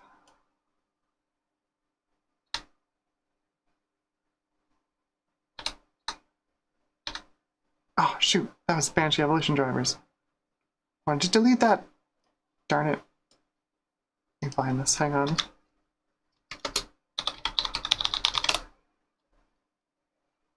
Get out of here. Get out of here. Recent file list. That's, I don't care about that one. You. What are you? Yes. Programs. Get out. Okay. I think everything's removed. I think. Oh, Gutbomb asks, forgot to ask how the Vario headset is. It's, well, first of all, it's a lot. I was running a 3080, 12 gig 3080 even, and with a pretty healthy overclock and undervolt. It's not enough. I was mostly seeing full VRAM usage. Part of it is from the ridiculous size of the displays, because they're 2880 by 2720 each eye, and then part of it is because every time you move from one app to another, or from one world to another in VR chat, you get kicked back to the Vario environment, like the Vario Home. And Vario Home runs at 100% render resolution, no matter what your card is. So it takes up a huge amount of VRAM just sitting there, really doing nothing. So even with some conservative VRAM settings, and even pulling my render resolution in SteamVR down on 3080, I was seeing most of my VRAM being used. So I sold it. I sold it to someone who's very happy now that she has a 3080 instead of a 1080. And I picked up, it's actually in this machine right now that we're streaming on, I picked up a 3090 because it's the cheapest option to get 24 gigs of VRAM and an NVIDIA card, because the Vario will not work with AMD cards. Because I was like, why don't I just get a 7900 XTX, you know? Like, get most of the way towards a 4090 for $1,000. Because it won't work. The Vario will not work with an AMD card. It's bizarre. Like, they have their own renderer and compositor, and it won't work with an AMD card. Super frustrating. Alright, I'm gonna shut this thing down and swap cards, and fingers crossed, we're gonna have a functional Banshee again, hopefully. Hopefully. But other than that, so with the caveat that I now have a graphics card that's like 60% of the speed of a 4090, it's great. Truthfully though, like, it's the kind of headset where you put it on and you, like, one, I find it extremely comfortable. Some people really don't find it a comfortable headset. I really like it. I can spend a lot of time in it without really any issues. Either nausea or like just facial pain or anything. And That's not same. That's not true for everybody. But the displays are good enough that like when I get out of VR, I'm just kind of like, bummer to be in the real world again. That hasn't been a feeling for me, you know, with VR yet. And I started out with like a DK2, and I upgraded to an original Vive, and I've had a couple of other headsets. I had an Index. My most recent before this was a Vive Pro. They've been fine, right? Like I didn't really love the Index, but like a high persistence display doesn't really bother me. So I much prefer the color depth of like OLED, since I really liked the Vive Pro. And I really love the Vario, because it's also like just a phenomenal color depth. Anyway, Voodoo.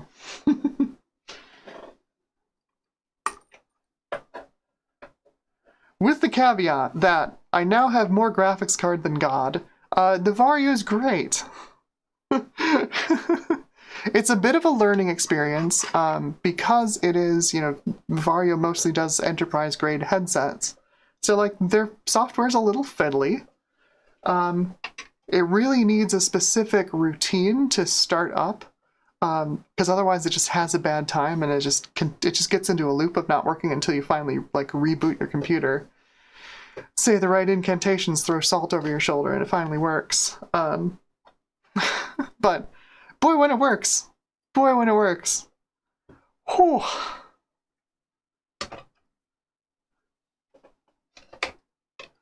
It's a level of fidelity I didn't think I'd be able to perceive in VR. I'm like, you know, like the 1440 by 1600 of the Index and the Vive Pro is like, it's pretty good, right? Like text is readable. Things look good. Generally, jaggies aren't really a problem. You know, just things aren't as clear as they could be. They're a little blurry every once in a while. But then you get into the Vario, into the Aero, and it's just like, I can see everything. It's just a whole different animal. It's just a whole different animal. Doubling your pixels on each axis, we'll do that.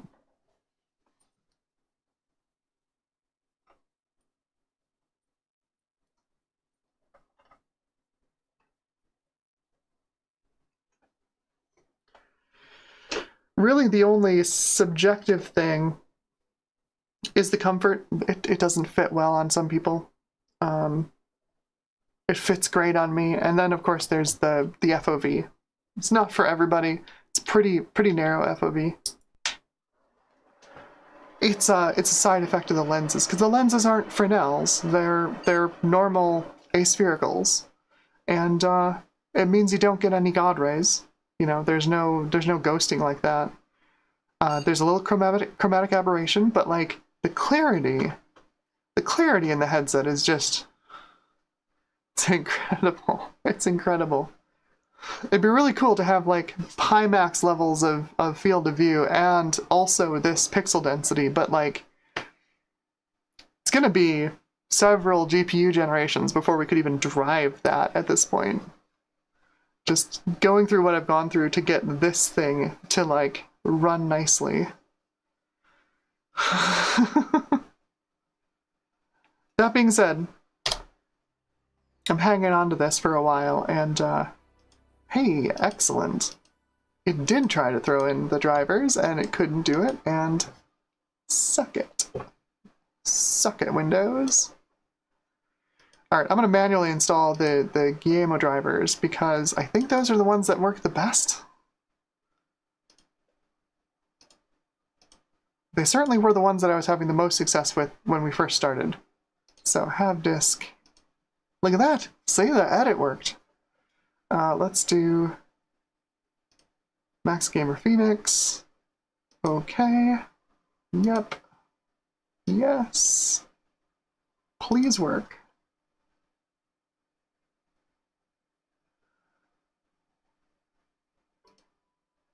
Okay. Fingers crossed.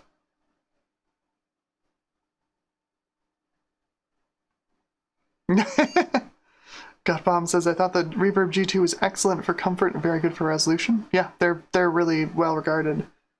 And I tried a Pimax, it was unwieldy. Yeah, the downside to having like 200 degrees of horizontal FOV is that you gotta have lenses that are that big, right? Like you need lenses that wrap around your eyes, and that means you need displays on the other side of those lenses that wrap around your eyes. And that's why the Pimaxes are so weirdly shaped.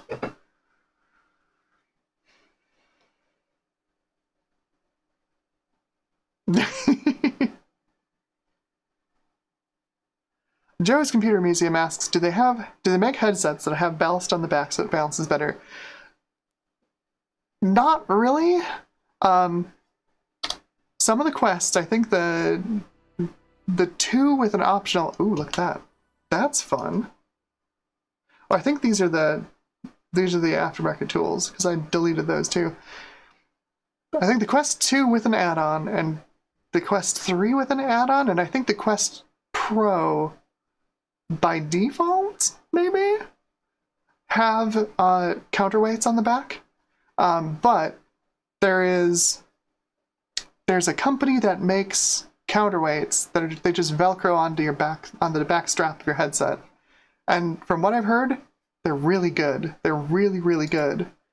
Especially recommended if you're running an Index, because the Index is really, really front heavy. I was pretty good with the Vive Pro.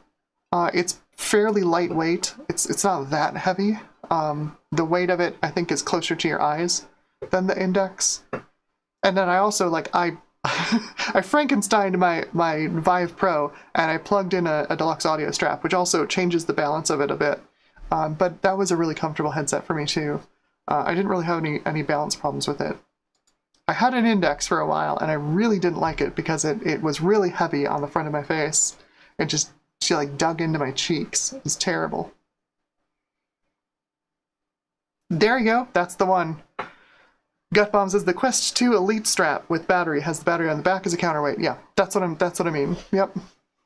And honestly, for Vision Pro, it would be a no-brainer to put that battery pack on the back as a counterweight. I think a lot of the comfort problems people are having with it would be gone at that point. Why Apple didn't do that, I have no idea. No idea. $4,000 headset. And the battery goes in your pocket. Sure. Okay. Alright, I think that's... No, that still works. And... Hey, there we go! That's the default advanced control panel. That's what I'm used to seeing. That's more like it.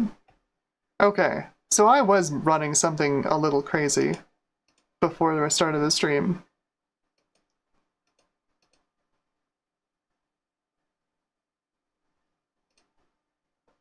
Okay. Yeah, this is the normal board vendor drivers.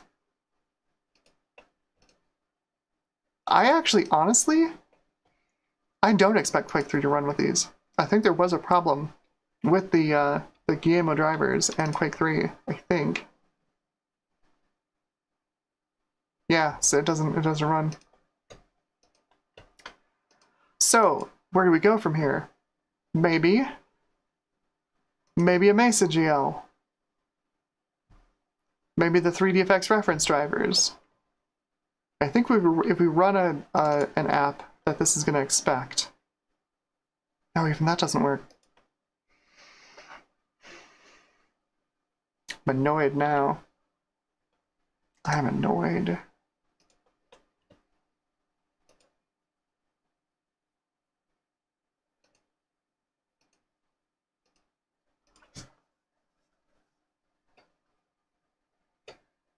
This doesn't have... Yeah, this doesn't have a...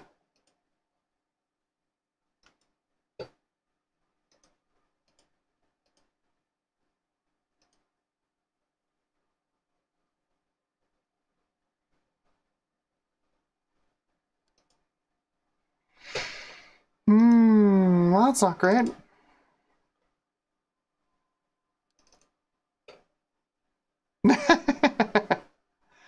Joe's Computer Museum says core clock 1 million megahertz.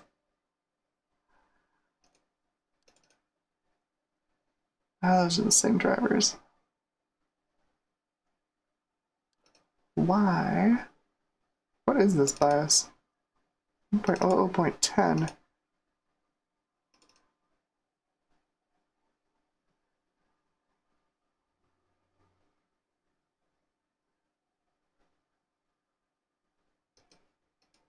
I've never done this. I don't know if this needs to be updated.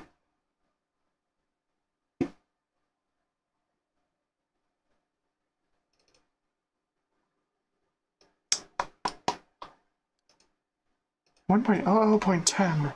It does say it's 1.00.3 on boot. I wonder if this is our issue. And David Starbucks says nuke it from orbit.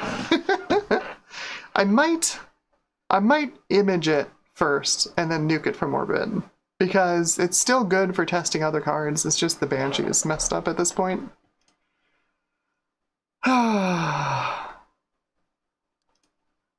Darn. Darn, darn, darn.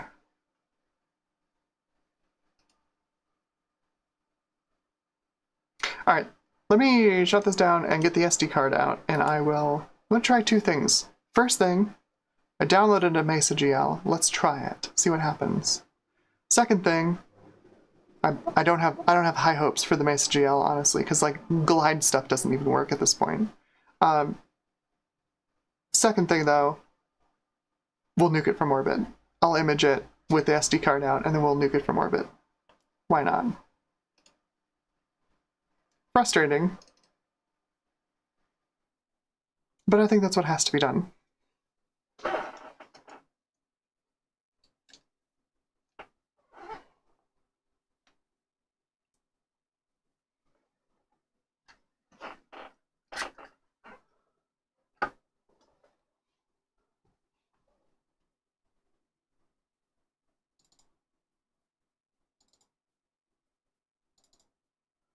Oh, where did I put that Mesa GL? There it is.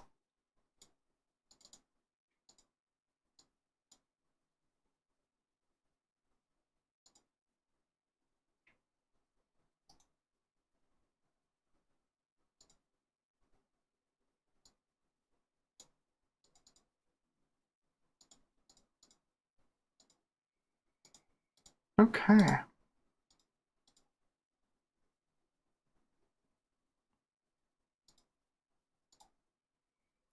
I'm gonna pull out Rufus. Good old Rufus. And we are gonna image it. Callan says it's the only way to be sure. Too true. Nuke it from orbit. It's the only way to be sure. Alright, save an image. Let's put this on the Underdark. System backups. This is AGP Testbench. And off it goes.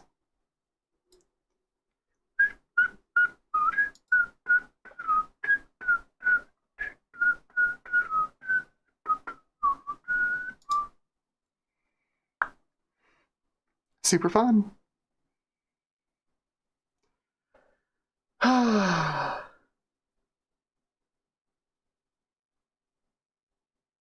So, while we're waiting for this, it's going to be a little bit. Let's switch over to this camera. I'd like to take a quick impromptu poll. Like, what would you all like to see on like next week's stream? I've got the only plan I have for streams coming up over the next couple of weeks is at some point I have an Ender 3. I have my old Ender 3 under the table here, and I need to do a full rebuild on it. And I'm thinking I'm gonna do like a long extended stream. One of these Saturdays, probably starting at like noon my time, and then going for a while, where I rebuild it. I've got all the parts I need for it. I'm gonna rebuild it on stream. I think it'd probably be interesting for folks to see. But like, what else do y'all want to see? Do you want to revisit the Voodoo 5? Last time we looked at it, we compared it with the GeForce 256. It runs in this machine.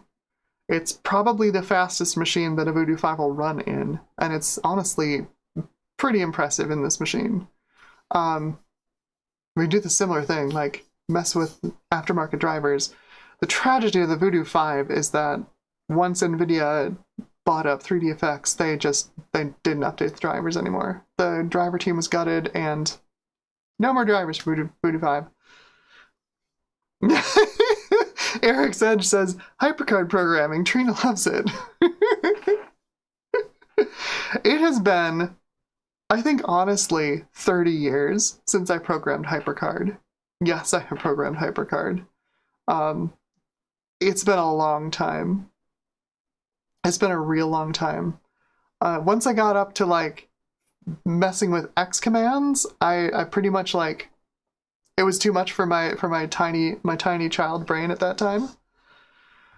And I kind of fell off it at that point. But I don't even know what I would do with HyperCard. The problem really is I don't even know what HyperCard can do, because I saw someone wrote a chat app in HyperCard that works over like the Global Talk network. That's wild. That's pretty impressive. Eric said says it was that long for me too.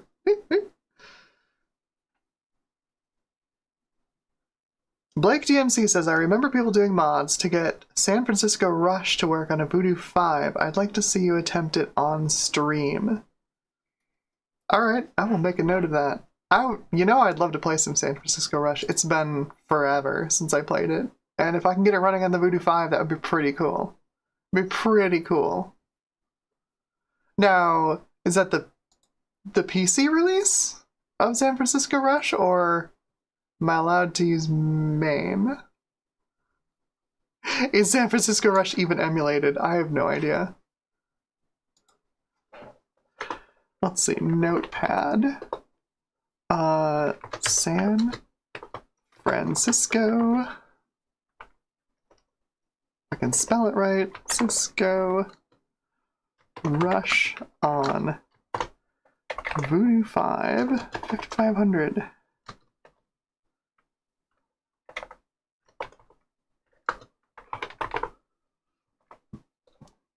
All right, that should be fun.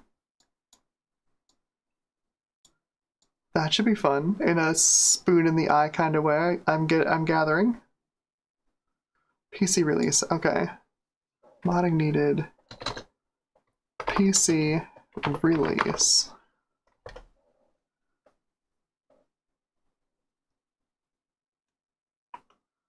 Callan says Rush 2049 was on the Vegas board. All right. Eric's Edge asks, have you thought about designing a test bench for compact Macs? That's a good point, actually.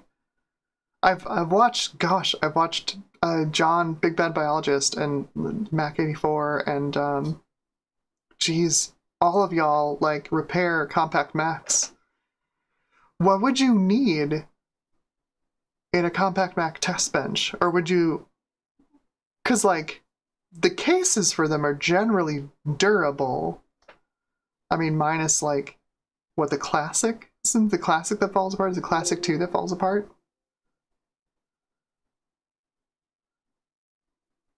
Oh, Kellen says, it used a Banshee board. God Bomb says Rush 2049 is less cool.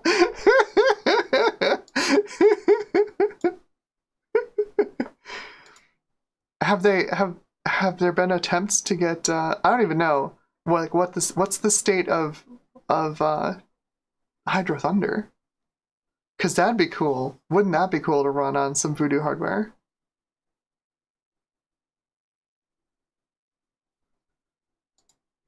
Joe says, generic power supply, RGB to HDMI, Ron's TTL adapter, and some wires.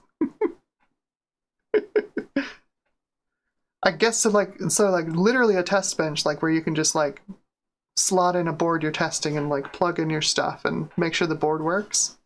Something like that.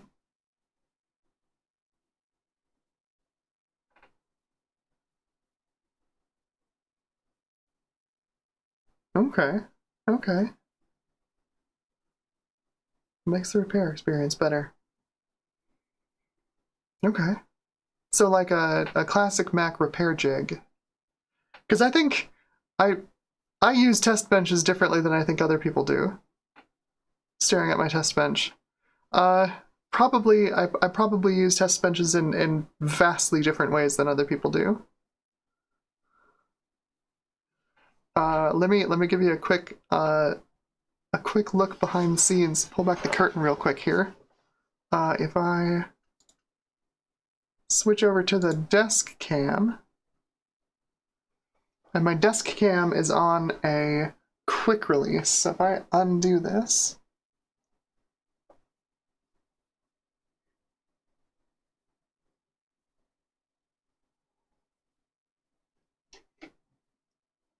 come on, come on. There you go. All right. Sorry, everybody. I don't mean to like make you throw up or anything. Let's do. Oh, jeez, I have a giant freaking hole in my shirt. Nice. Time for a new shirt, I guess. But there's the aforementioned 3090 in one of my test bench cases. It's in a 3D printed test bench. I think I use these a little bit differently than other people do. But yeah, there's my Mac Plus as well.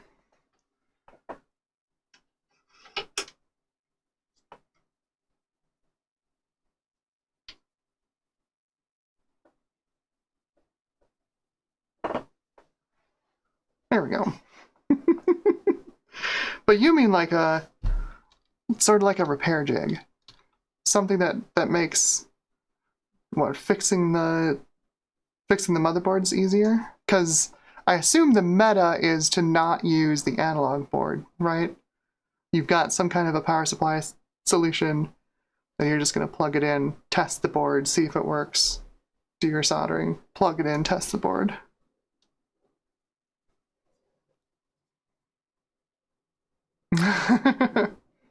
Jack68K says the 3090 kind of looks like a car engine. It's pretty massive. It's a big boy.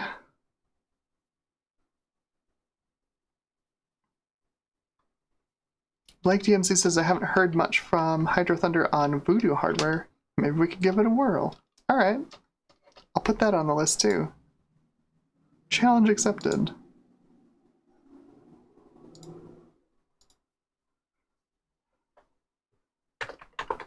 Hydro Thunder.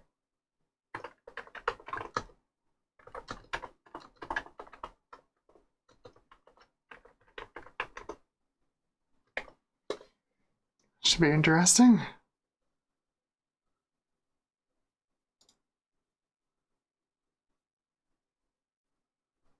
Okay, Eric's Edge says maybe a place to hold a small display.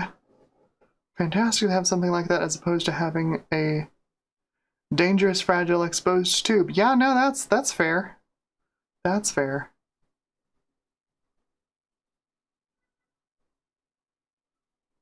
Joe says test bench equals system chassis. The biggest issue for me right now personally to like whip up a test bench or a system chassis for a classic Mac is my 3D printer is small. My 3D printer is small. I did it to myself. I knew that the A1 non-mini was coming out and I bought the A1 mini anyway. I've been anticipating picking up something else, something larger. Just nothing appealing has popped out yet. Although, I gotta say, for as many problems as it has, that Soval SV08 looks real tempting. $550 Voron 2.4, basically. It's real tempting. boy. It's super tempting.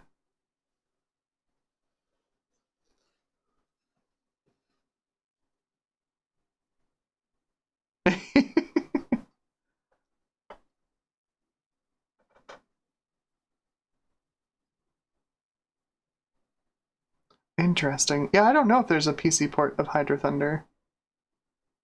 That could be another interesting thing to try, is like, what do you emulate it on?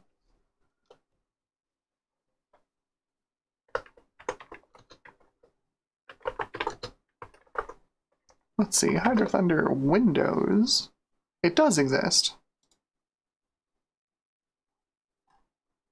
Apparently released in 2001.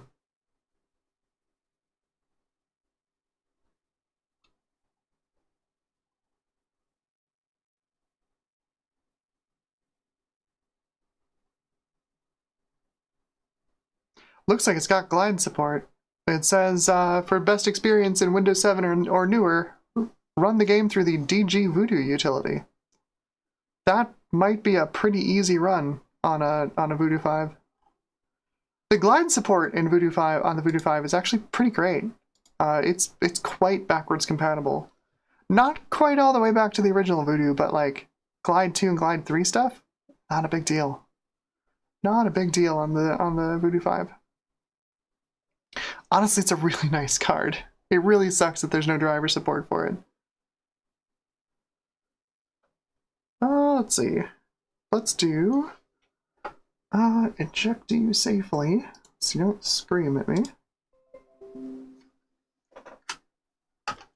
And let's nuke Windows and pave it.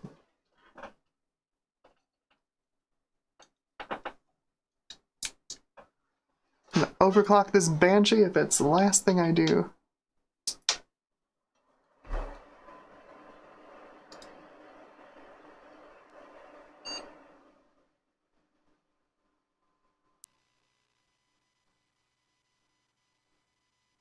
Switch over to the...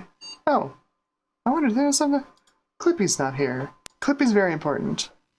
It's important to get help with posting cringe. Oh, get help with not posting cringe. It's okay.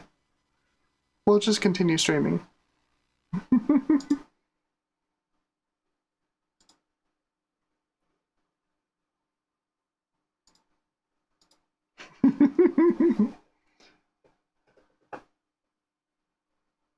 Oh, there we go. Okay, so Joe says the original chassis for the Compact Max can be a bit unwieldy and it doesn't have a lot of room for big hands.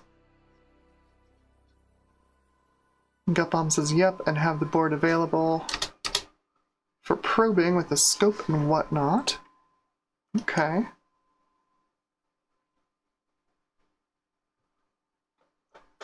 Alright, alright. Let's see if we can. Is this a fool's errand? Who knows? But let's try.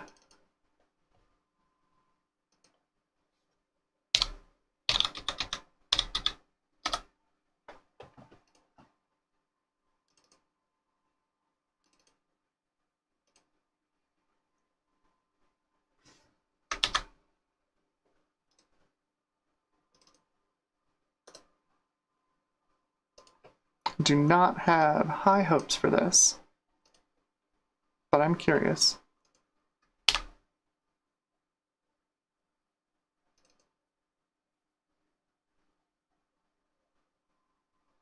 Nope. Okay. Nuking it from orbit. Nuking it from orbit.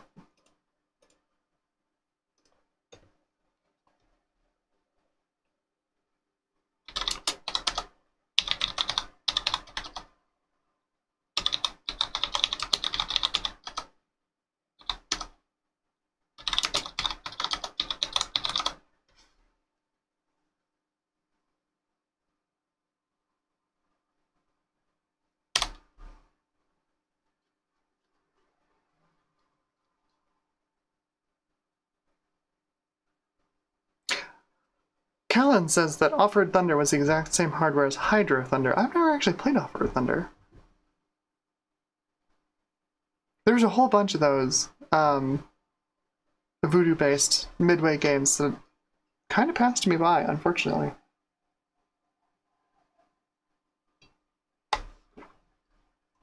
I played San Francisco Rush, loved it. I played Rush 2049. Honestly, I didn't hate it at the time. And then, of course, I played Hydro Thunder, which was just phenomenal. I loved Hydro Thunder so much. So much.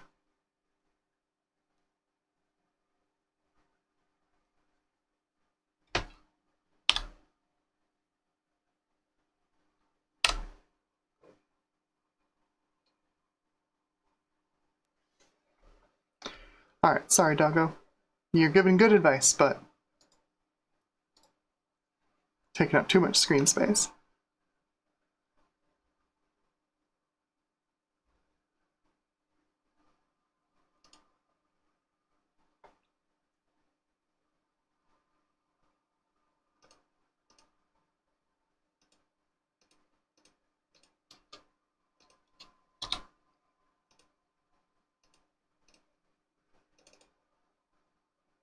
Actually, I don't need any of these. Outdated internet tools, definitely things I need.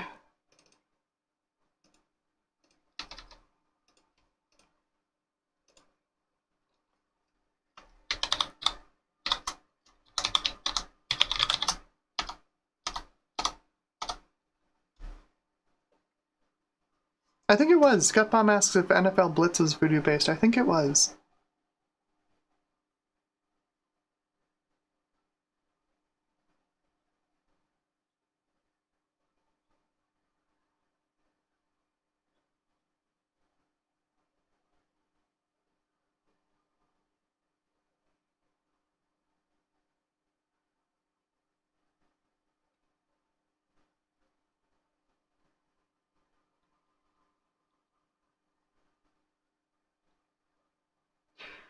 Gutbomb says, I'm really impressed with the Ender 3 V3 SE for $179. Super easy to dial in, and quality is very close to what I got with the Bamboo P1S. Yeah, that's what Yes, I totally recommend V3, the Ender 3 V3 SE. It's, as you've seen, as you have experienced, it's a really decent printer. It's a really decent printer.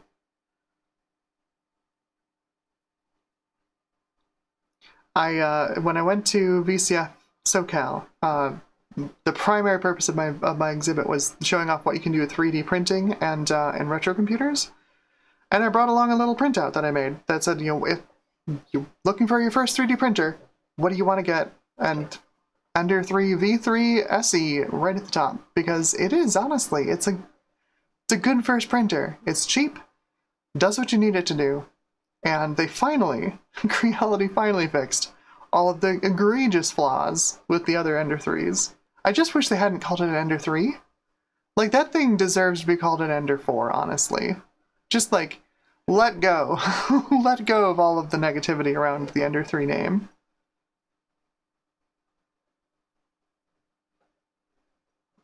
Wow. Blake DMC says the devs of San Francisco Rush, Rush 2, and Rush 2049 are on the Team Rush Discord. Nice. And Timo says, time to finish install of Windows 98 is 99 days. I will say, running these old PCs on SD to IDE storage solutions, phenomenal. Absolutely phenomenal. It's the way to go, for sure. This stuff is all so much faster, and for, like, no money. It's so great.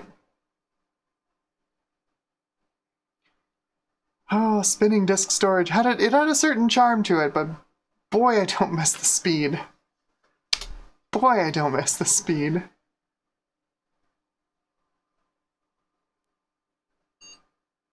Yeah, okay, so the BIOS version is 1.00.03, so I should probably update that BIOS.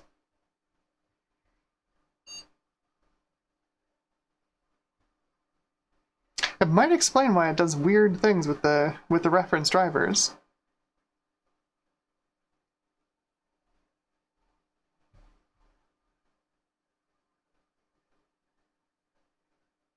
I really hope I didn't have to reinstall Windows. Who cares? Water under the bridge at this point. It's a fresh install, so you know what I'm going to call a primary user. Please subscribe if you haven't, because it really, really helps. Like buttons are also extremely appreciated, because YouTube is awful. Where did I put my Windows 98 key? Unlike Joe, I do not have a Windows 98 key memorized at all times, sitting in a pocket in my brain. I can barely remember what I ate for breakfast this morning. I do, however, have a personal wiki, and I keep it on there. Where's my Windows 98 key? Where's my old keys? Oh, right. I broke my wiki, and I had to restore from my backup. I don't have the key. Awesome. Awesome. Love it.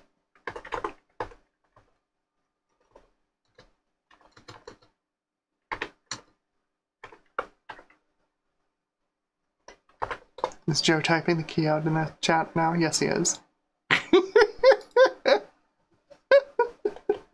Thank you, Joe.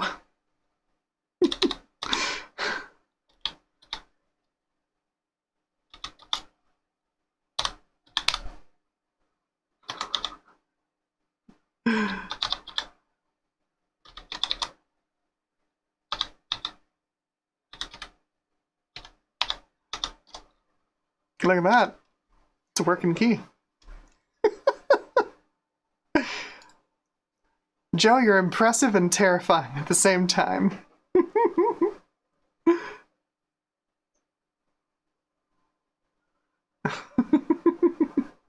Joe says it's an automatic reflex. I see those boxes and my brain starts going, FTHMY.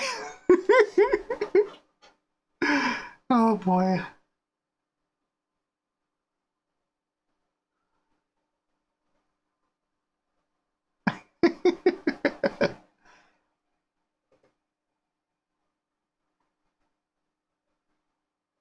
Are retail Windows 98 ISOs even out there anymore? Like, I think the world has moved on. The world has moved on from needing Windows 98 retail ISOs. Oh gosh.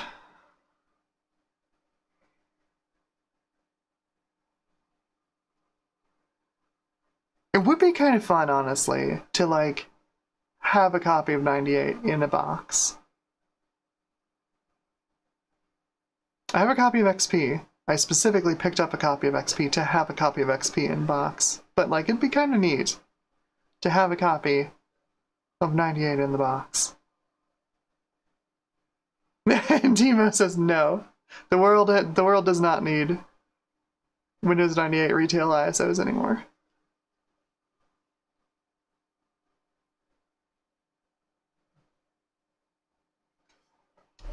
Alright, and just fix the time zone, because we're in the mountains.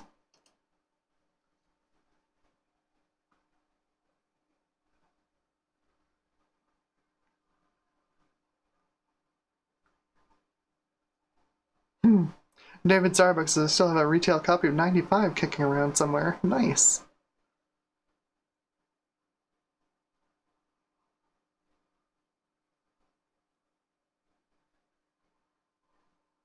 I'm pretty sure this is...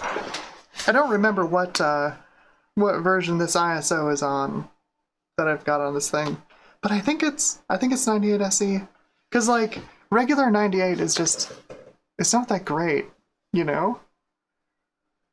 A lot of people didn't bother upgrading to 98 because 98 just kind of sucked so bad. It was real buggy, and it took 98 SE to like fix all the problems. I think most of what's floating around out there these days is 98 SE. So like when I say 98, it's just shorthand for second edition.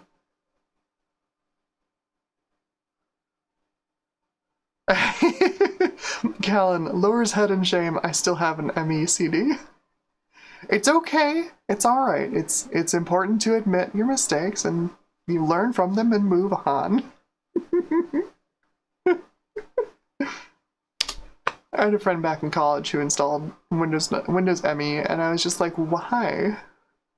Why? For what reason? Do you just like inflicting pain on yourself?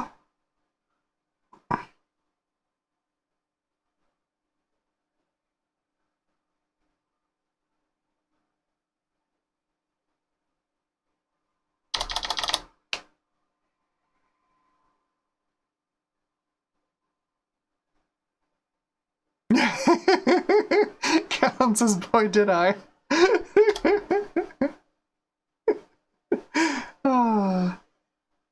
Oh, David Starbucks says Emmy was framed. Wow. We have an Emmy stan in the audience. That's incredible.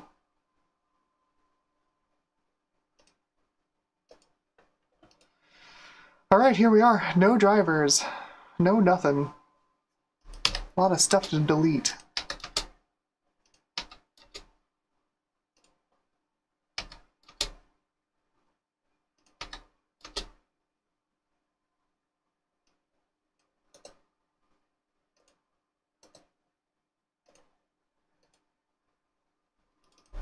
Okay. Oh, let's see. We're gonna need inst MSIA.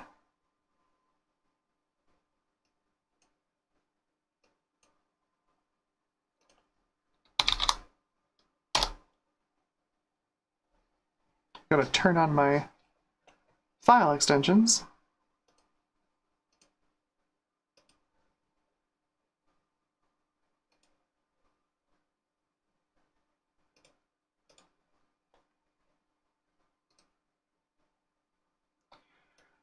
I'll restart later. Hopefully this thing just works. Let's do DirectX. Real quick.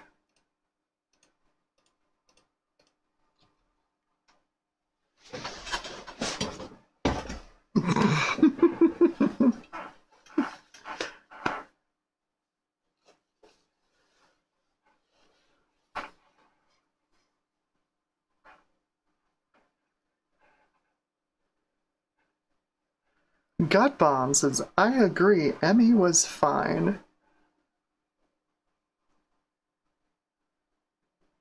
It just seemed like, you know, it was the Windows 11 at the time.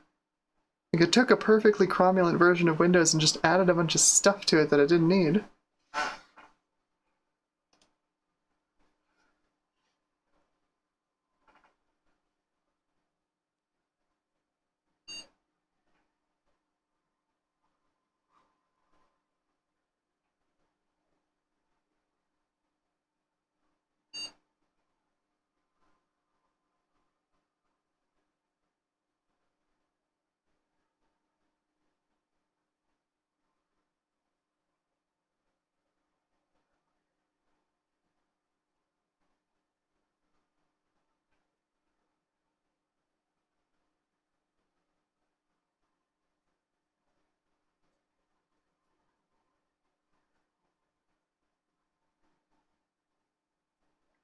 So, I used Vista for a while. So when I went back to school the second time, when I went back to college for round 2, I bought myself a laptop, and it came pre-installed with Vista. It was a like Pentium dual core, whatever the heck, with the Windows Vista on it. It honestly wasn't awful. With with the Pentium dual core CPU, like, it was quick enough to like mask a lot of the slowness of Vista. And the hard drive wasn't complete trash, surprisingly. So like the boot times weren't terrible. It was fine.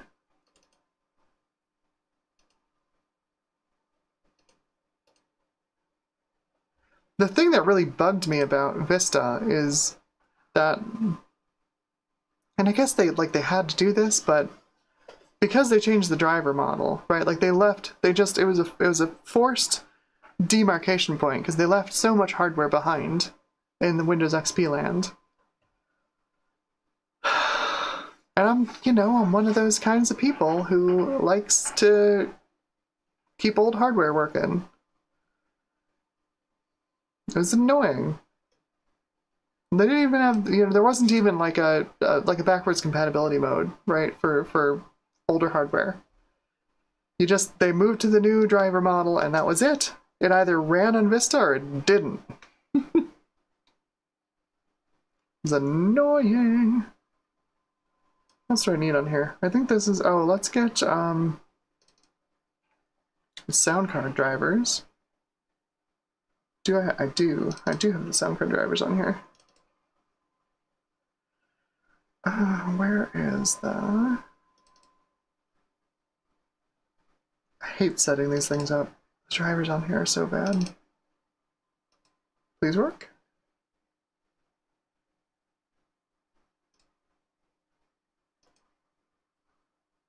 Nice.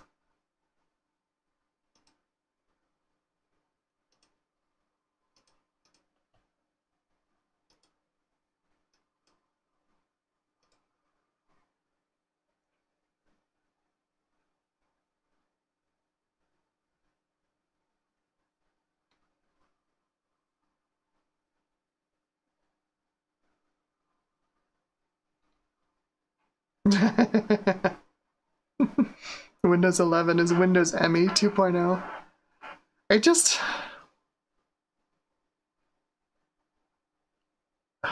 It's so frustrating.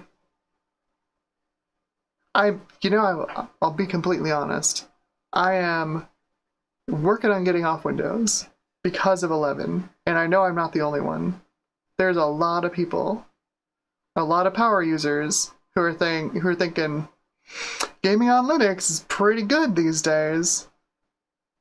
Especially, thanks to Valve and Proton and Steam Deck. They're eyeing their primary use of Windows, and maybe it doesn't have to be Windows anymore. Honestly, the only thing I do with this machine is these Saturday streams. It's got my capture card in it. This machine's got my capture card in it. And the drivers for Linux aren't amazing for that capture card, but there are Linux drivers for it. Really, the only thing that I need this to do, because this is all in this whole stream thing here, this is all OBS, right? I could do this on Linux, no problem. I could do capture on Linux as well. I think I would miss out on some resolutions or some high refresh rate capture, because I don't think the drivers work with the high refresh rate stuff. Well, anyway, the thing I'd miss out on is VR. It's the only thing keeping me on Windows at this point, honestly.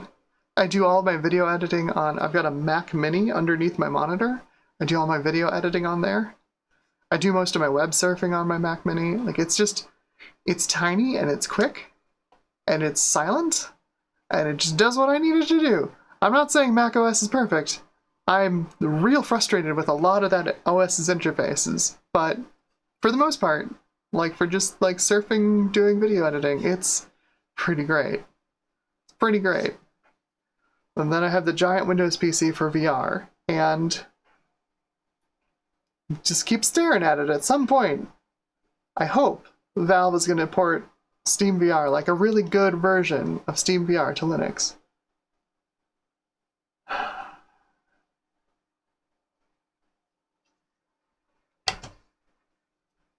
Timo asks, can OBS work on most operating systems? Yes. I actually have a mirrored install of this whole setup on my Mac so that I can test changes to this layout without having to boot up the Windows PC. But yes, OBS runs on most platforms because it's open source software. Eric's Edge says, my Elgato capture card is keeping me on Windows for now. Yeah. That's part of the reason I don't jump to recommend Elgato stuff. It's easy and it's turnkey and they have decent customer support, but it is gonna keep you wired to Windows, right? It's gonna keep you chained to Windows. And the thing is, there's so many other things out there that just work. The EVGA XR1. just works. It just works. I actually I had an EVGA XR1. I gave it to a friend who is still using it and loves it. I got this one, this AverMedia card, because I wanted to record and benchmark at higher resolutions. It's honestly been kind of a pain. It hasn't been an Elgato-sized pain, but it's still been kind of a pain. That XR1 has been the least painful capture card I've owned.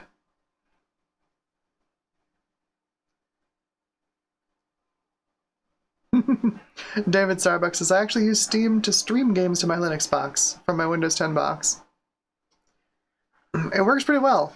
So there's some weird stuff in macOS, because I do some of that now with the Windows 10 machine and the Mac Mini, right? Like if I want to play a game with friends, I can just, because I have this thing sitting over here on the shelf, right, in its weird, not quite in a case configuration. I actually put a remote power button on my monitor, so I can just click it and it turns the machine on.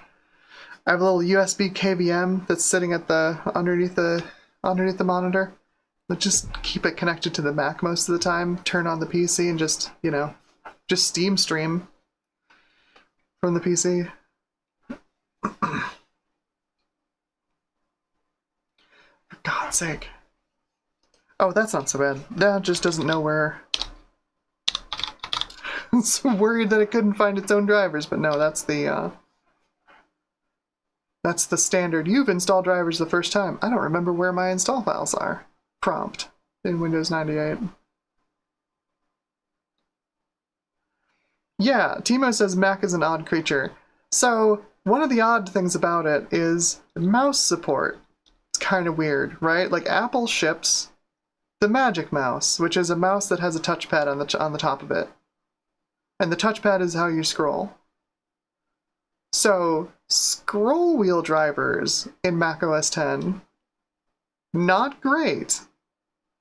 By default, you do one click of a scroll wheel in macOS, and it drops down like a half of a page. It's ridiculous. Oh boy. ksuser.dll. I'm going to keep that one. I'm also going to keep the codec driver. So you click once on the scroll wheel and it like drops down a half a page. Now there's like a $5 utility you can buy that fixes that. It goes in and it messes with some of the settings inside the macOS plumbing and changes things around to change the acceleration on that and how many lines it'll jump. And mostly it's pretty good.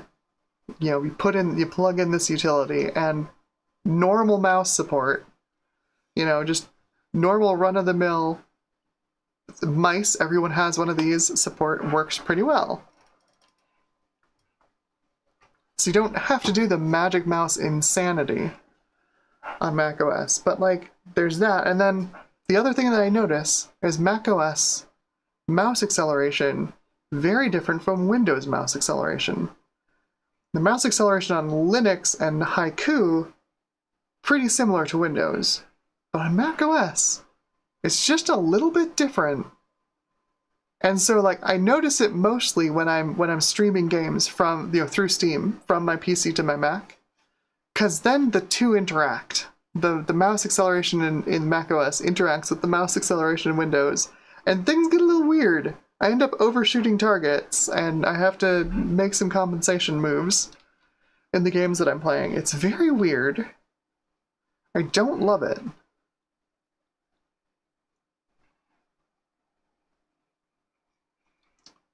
Those honestly aren't like the biggest problems, but like my biggest issue with my Mac is I'll do a bunch of B-roll, right? And I'll copy it onto the machine. Then I've got to move it from one folder to another.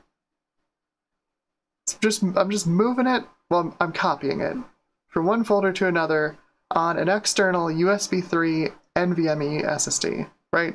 Quite fast. Should be 10 gigabits per second. I'm fine with it being 5 gigabits per second, you know, if it's USB 3 3.1 Gen 1 or whatever the heck it is. And it's slow. It's real slow. Yes, let's restart the computer now, and I'm going to swap over to the Voodoo Banshee. We'll get this show back on the road.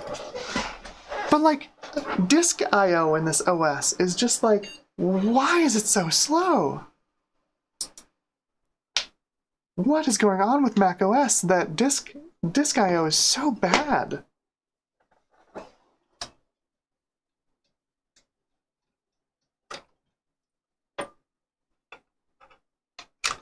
The only thing I can think of... Oh, I did already change this to the Banshee.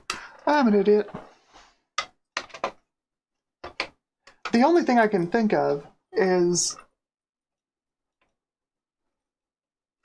Because, of course, disk I.O. on the internal SSD is fine. Perfectly fine. Nice and snappy. So the only thing I can think of is it's just Apple artificially limiting external disks to make you pay for more storage. It's the only thing I can think of. But I imagine it's probably more like Apple lives in Apple's world. It's sort of like the Magic Mouse thing. You know, Apple lives in Apple's world. They ship a machine with a built-in SSD. That's what they expect you to use, and they don't optimize anything else. It's so frustrating. I need a machine that I can do video editing on.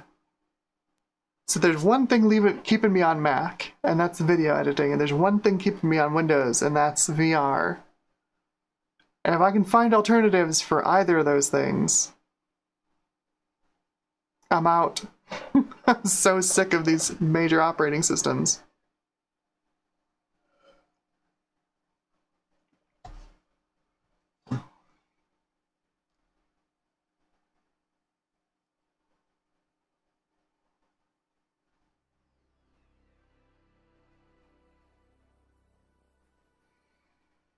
That's not great. Blake DMC says I run an AverMedia C027 for analog games and can't find Windows 11 drivers for it. Sounds like you're not upgrading to Windows 11, right? How does all this hardware obsolescence benefit anyone except Microsoft? Okay. Oh my god, we got free AOL! Look at that! Hell yeah, free AOL! Oh god, I gotta put it in a toolbar. No. No. I want you to go away.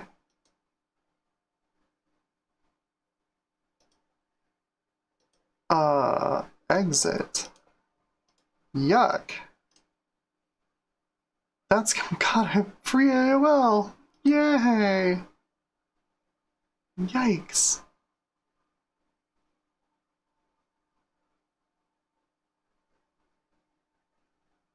It didn't stick it in startup. Darn it. It's in my registry somewhere. Blast it. Garbage. Stupid bloatware.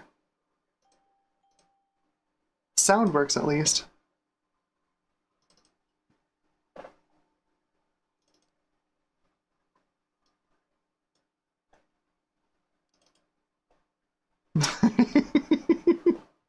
Yeah, I'll get unlimited AOL.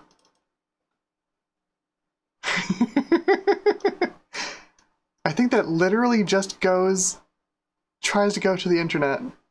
Wow.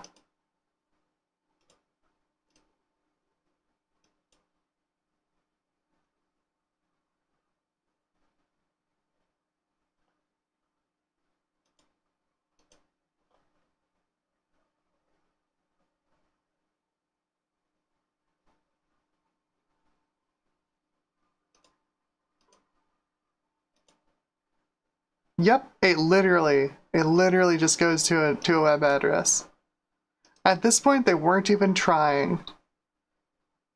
You got floppy disks, which are cool because you could always wipe them and use them as floppy disks. Then you got CDs, which weren't quite as cool because you couldn't use them, but they made good frisbees.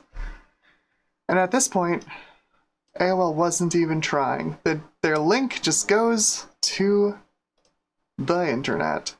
So it's just how do you do that? How do you sell internet access that requires internet access to set up? It's incredible. We wonder why AOL failed.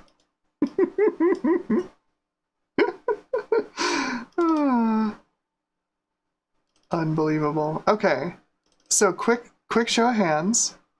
Which driver should I install first? I get the feeling I should actually put in the BIOS update and update this BIOS, I think is what I need to do first. Because then I think the rest of the drivers might work. David Starbucks says AOL CDs make great drink coasters. Right? And then by this point, they weren't even giving you the drink coasters anymore. Like, come on. Come on. Alright, I'm going to copy this BIOS updater and put it on the C drive. And, oh, there we go, 3D effects. I will put new folder, BIOS, pasty.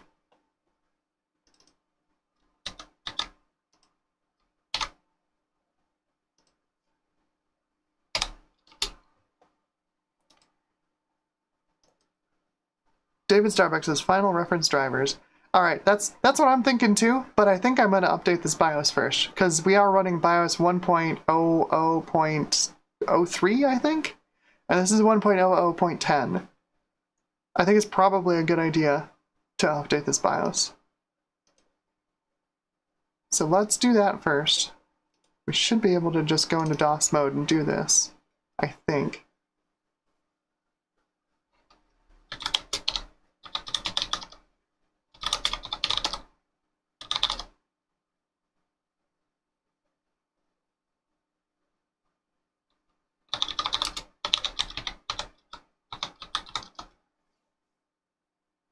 Yeah, that's what I thought.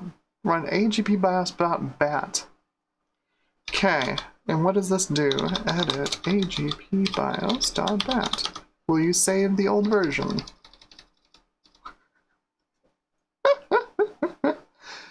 No, it tries to make a boot floppy. Oh god.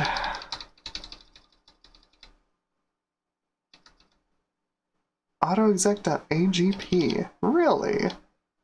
Really?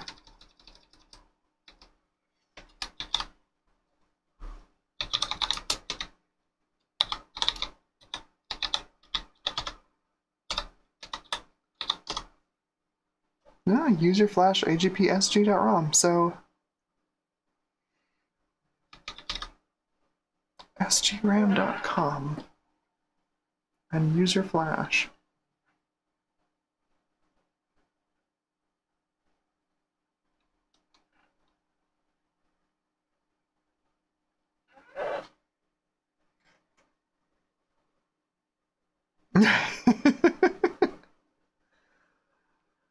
Alright, one sec. I need to go use the little ladies' room, and I will be right back. One moment, please. Then we are gonna hopefully not mess up this card. Fingers crossed.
I've survived.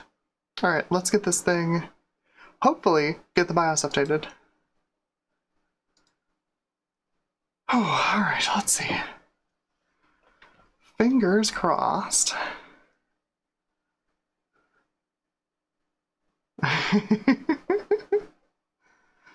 I'm gonna do a copy autoexec.agp to flashit.bat. Ready?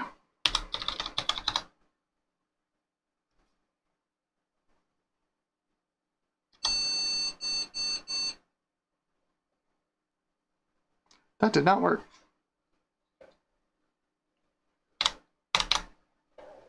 Ooh.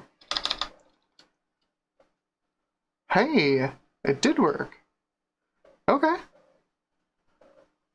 Fair. Previous ROM image saved. Erasing EEPROM. Transferring ROM. Okay. It looked like it just rebooted. Like it just put up the BIOS notification you get when you boot the machine. Boy, it sure looked like it failed.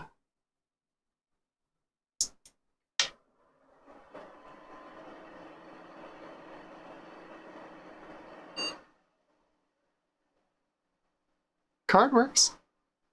I went by very quickly.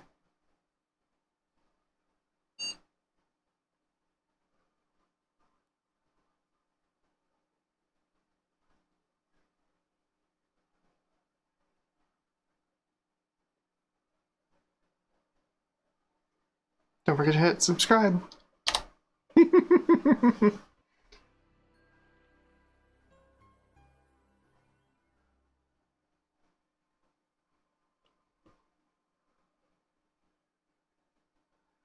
This thing's gonna open up that stupid toolbar again, isn't it?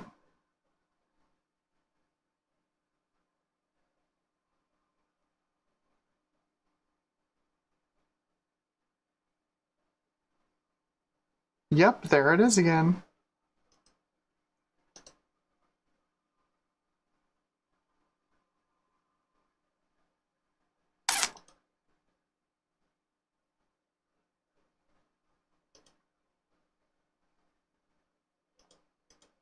Alright, tell me I can remove this thing.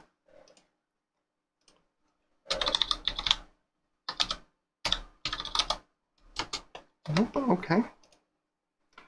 Two new. Alright, add remove programs. No, it's just one giant thing. Oh my god, creative. Speaking of another company that just went down the drain. I'm gonna have to go through my, comb through my registry and find that stupid thing. Alright, let's get this driver installed and see what happens. Install drivers, 3DFX, Banshee. Final reference.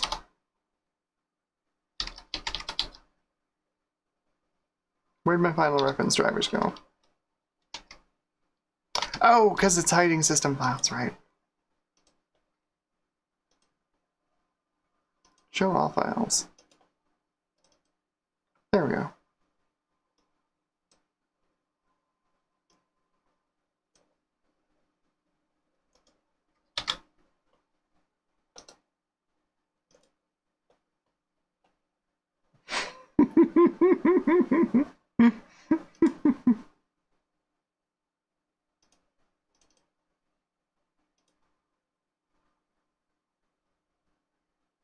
I should put in the chipset drivers first.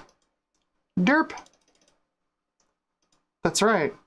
Because it's a fresh install, we need to get these K7S5A drivers in here. Helps if you have the GART driver installed.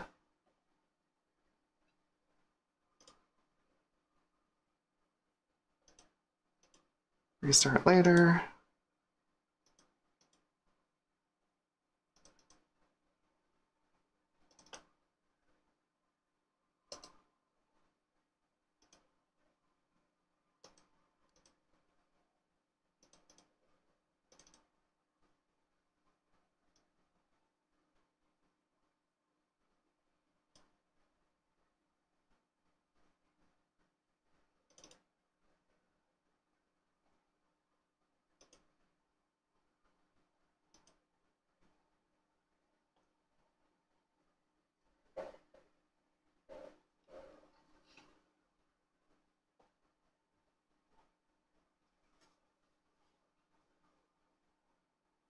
I'm pretty sure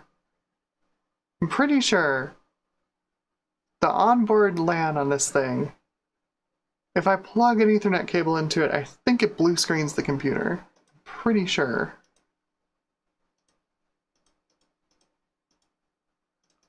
Well, it is locked up anyway, so let's reboot. Oh, there we go. Took it a minute. I think that's, yeah, that's just a Win2K driver. Should be good. Let's reboot for the GART driver to take effect, and then we'll put in the Voodoo driver.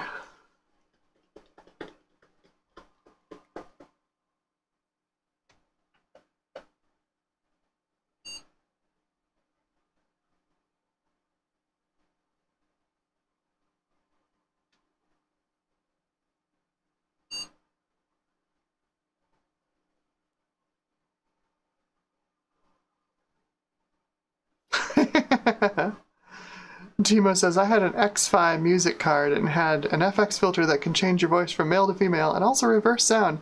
See, like, these days you need, like, AI and a large language model to do that stuff.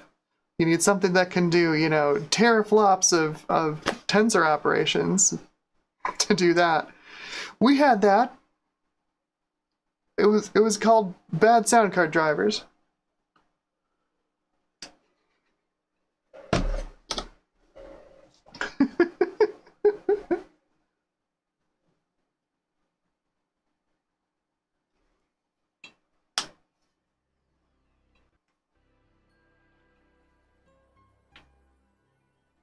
I'm regretting installing these Auto-G drivers. I should not have clicked full install. Oh, jeez. So much extra bloat.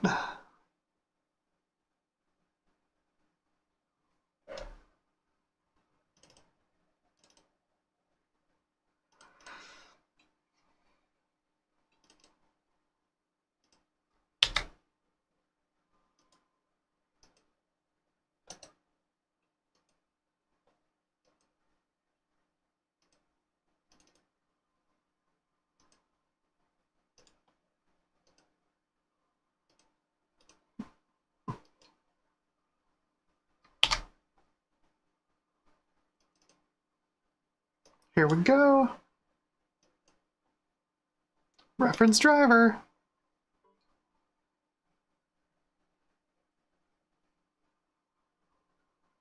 File being copied is older than the file on your computer. That is the C runtime. We're going to keep that one.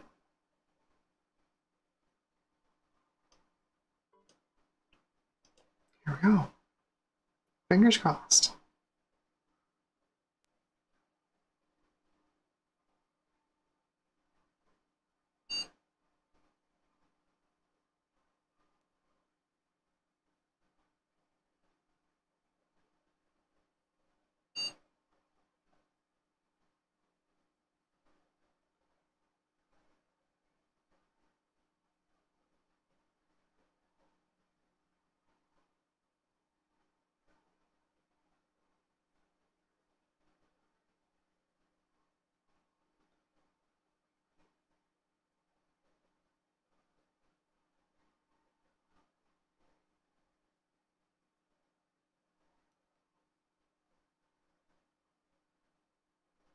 It really does take its time, doesn't it? It's a little excruciating. We've got a driver. We've also got a really out of sync capture card. Let's see if we can fix that. Oh, it looks so bad. So bad. Settings, 800 by 600. Give me that 16-bit. Go.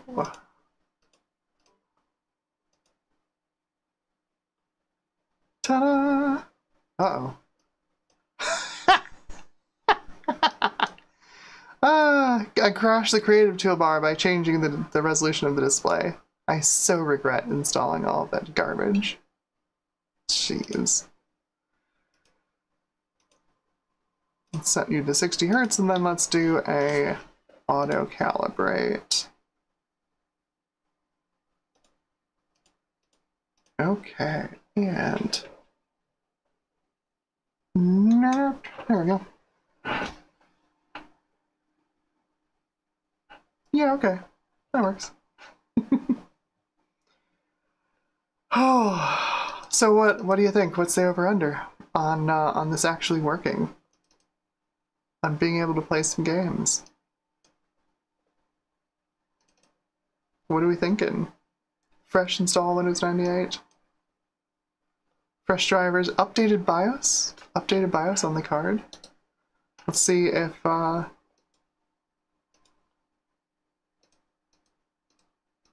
nothing as far as like 3dfx tools, that's fine. It was a separate install anyway. I haven't installed it yet, so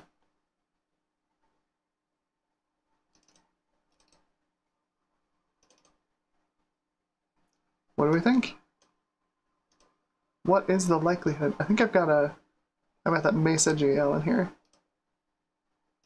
I'm gonna put that away.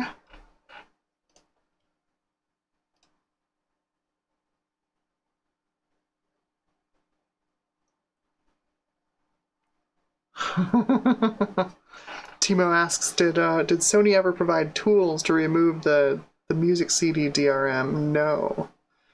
Not completely. You're right. You're remembering that correctly. They had a kernel level DRM thingamabob, and no, I don't think they ever did. I don't think they ever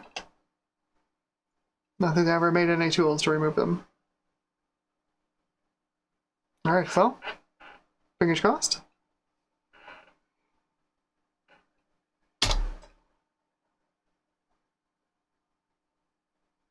Hey! We have game! Hooray! Finally! How long did this take? It's 7 o'clock. We've been streaming for 3 hours. Oh my god.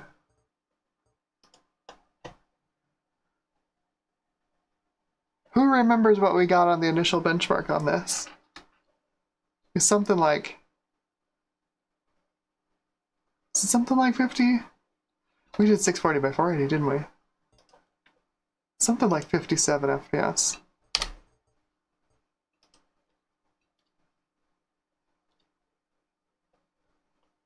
That looks real familiar. That dithering on the Quake logo. Oh boy. Ah, this was how I experienced Quake 3 back in the day. So let's go time demo 1 and com max FPS 0. Demo 4. Pixel Pipes, hello. How are you doing, Nathan? Nathan asks, is this the longest stream ever? No, it's not. It's not. I think I went to 7:30 by accident one time. This one I already, like, I cleared it with the folks I'm supposed to be seeing after stream. I'm like, I'm gonna be late, so don't wait up for me. Yeah, I think it was. Timo said I think it was 57 FPS before all of this horrible nightmare of trying to update drivers. We have been through it, Nathan. I updated the BIOS on this card. I tried some community drivers that completely hosed my Windows install. It's been a journey.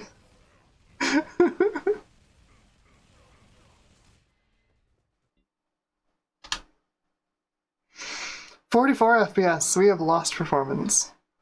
We have lost performance, sadly. Bummer. I'm kind of curious to try that Mesa GL. That shouldn't really work on this, but I'm kind of curious to see what happens. At least the nice part about it being like in the Quake 3 folder is that if it doesn't work, yeet it. It doesn't embed itself into the system like the stupid community drivers did.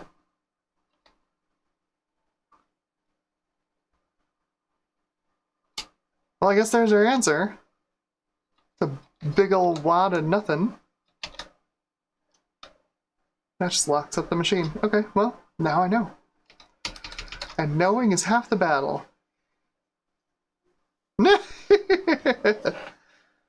Nathan says, I've been here the whole time almost. Well, I'm so sorry.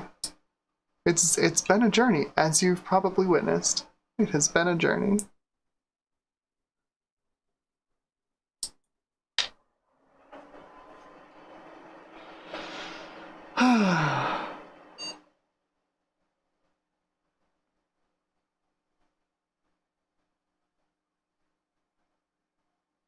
I guess we gotta try the later games.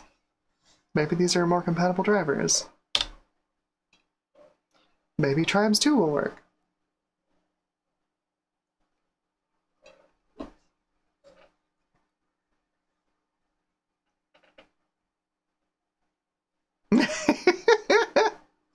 Blake DMC says you need a Price is Right losing horns sound effect for any game that fails to run.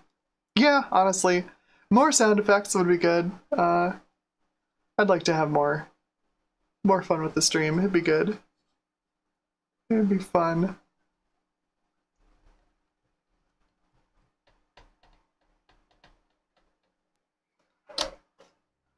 Before I end the stream, I want to do some overclocking. Oh god, these stupid drivers. Oh.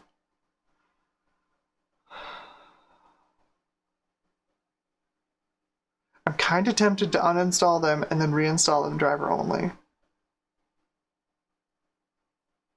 I wonder if that's part of the performance. No, there's no way. This is a 2 gigahertz Athlon. There's no way these drivers are sapping that much performance. God, what a pain in the butt, though. Ugh. Let's see. Games, Windows, Quake 3. Let's get this Mesa GL out of here. Get out of there.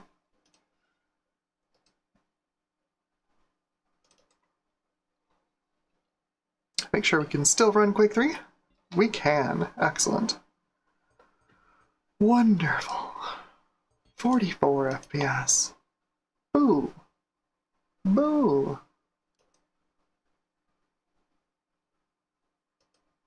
Now, will Tribes 2 run, or will it complain that it's not installed?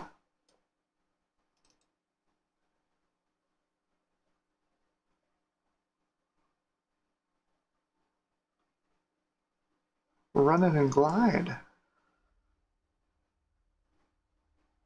Yo. That seems promising.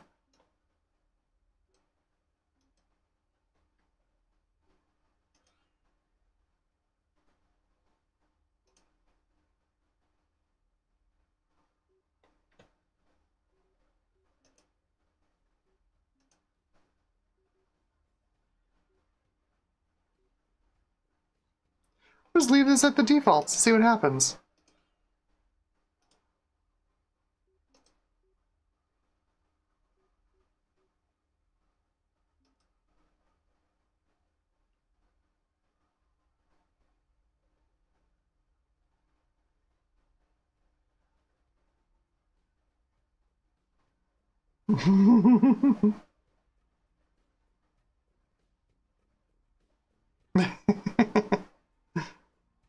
Route 44 FPS for Quake 3.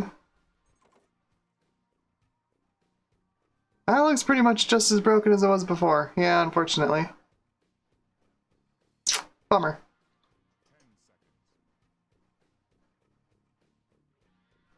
That is a shame.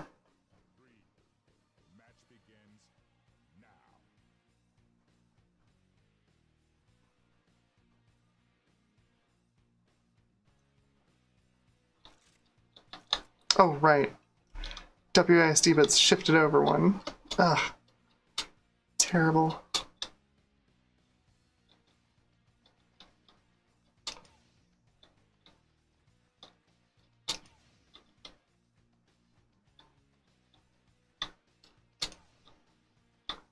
It almost works. It almost works. This is running better than it was running before. Performance-wise. Compatibility-wise, Not at all. It's exactly the same. We still have this weird, like, texture clamp issue on some view angles. It's so weird.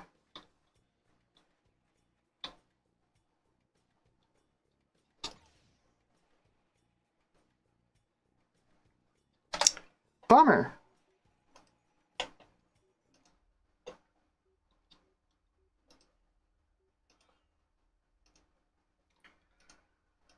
All right, well,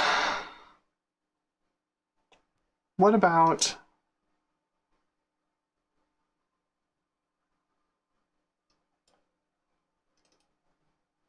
UT2K3? System executables in here.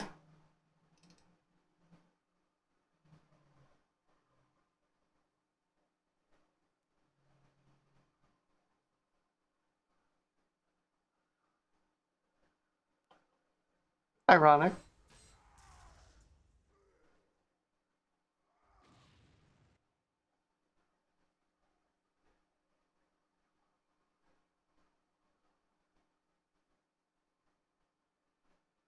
Well, that looks pretty much the same. Let's see what happens. It crashes. It's less compatible than it was before. Crud.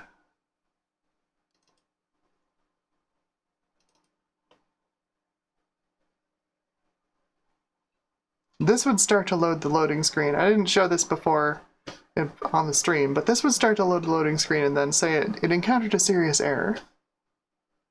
Let's see if it does the same thing.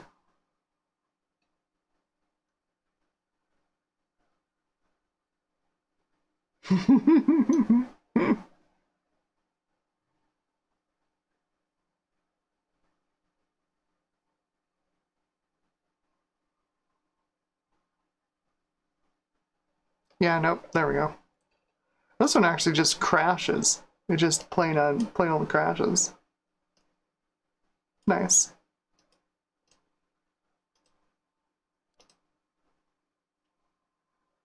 What else? Yeah, why not? Serious Sam.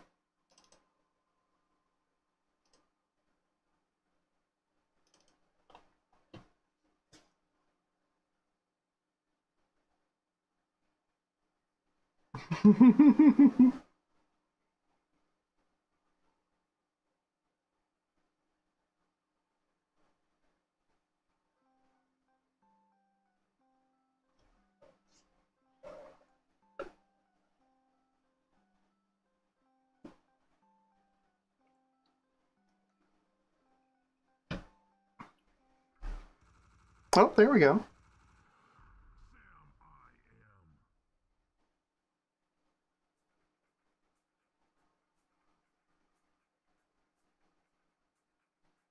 Giant black boxes on things.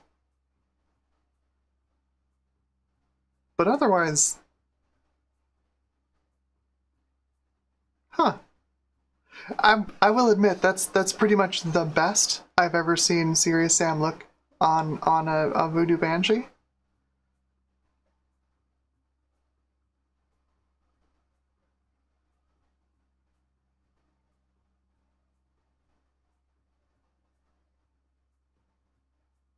That's kind of impressive, honestly. Like, it's not right, but it's a lot closer than I thought it would be. And, like, the performance isn't terrible either. That's... Huh. It's not what I would have expected. Huh.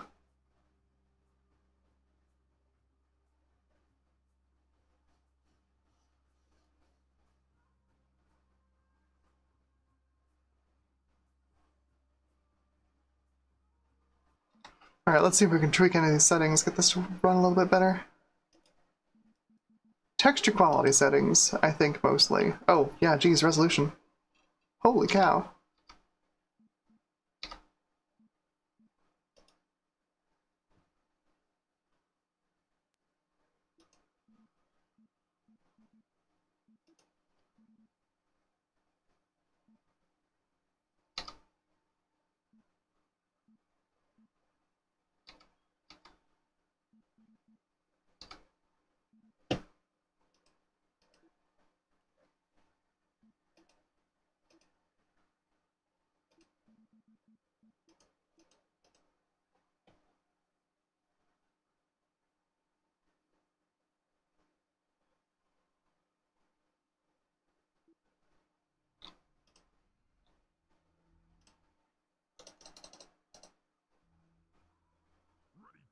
Nah, it's still doing the thing, unfortunately. What are these weird miscolored sections? It's so weird. What are those are the detail textures? What if I turn those off?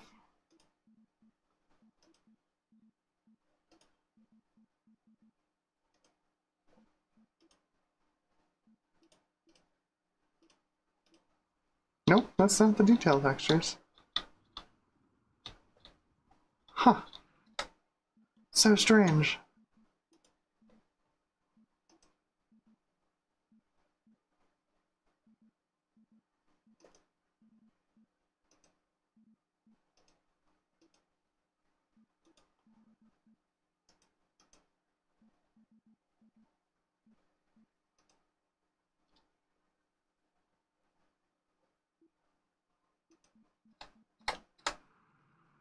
Oh, hello. All the textures are fixed. Why are all the textures fixed all of a sudden? Wait, what? What?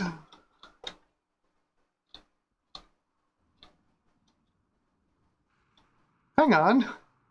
Wait, now Serious Sam works perfectly. What?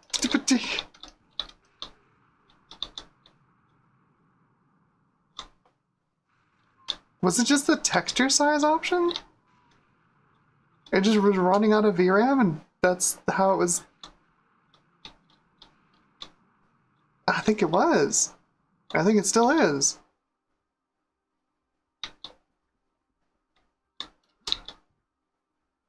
That's so weird.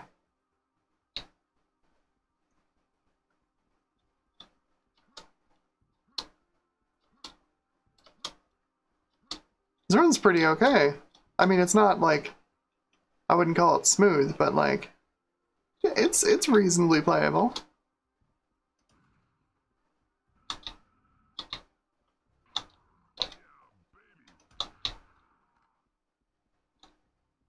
For the most part, no graphical artifacts either. Well, there's these random colored things. So I guess it's not completely artifact-free, but like, this is a game from 2001.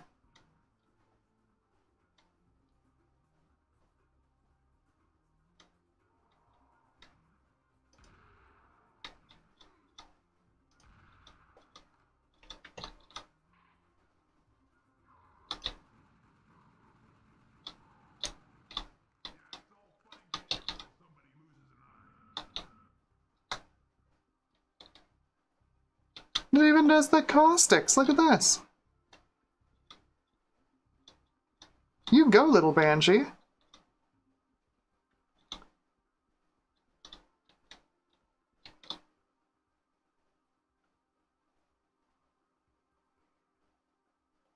It's the best indie game as on a Banshee's ever looked. Not bad. Yeah, the programmable texture's looking pretty terrible there, but that's not bad. Right? Nathan's like, I can't believe how well this is running. It's downright impressive. Oop, there we go. There's some weirdness. It's not terrible, though. Look at our occasional...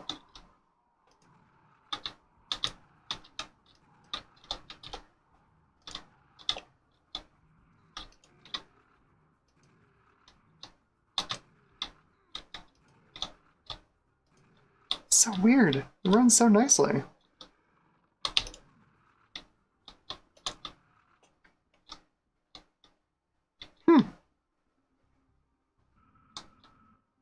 It's like, it's well over 90% there. It's just not something I would expect out of a Voodoo Banshee. And like, all the UI is fine. Look at that. What? What?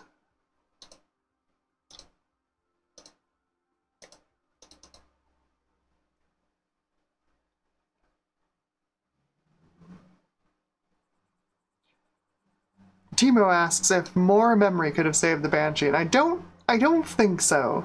Because at 16 megabytes, this thing has 16 megabytes of RAM, and that was pretty standard for contemporary cards. Like, I played through this game in college the first time, which is why I went to college the second time. And I played through this on a 16 megabyte TNT2. It's a 16 megabyte TNT2. I'm pretty sure. Maybe it was 32 megs. Maybe there weren't 16 meg TNT2s. But this was 16 megs was pretty normal for the time period, honestly.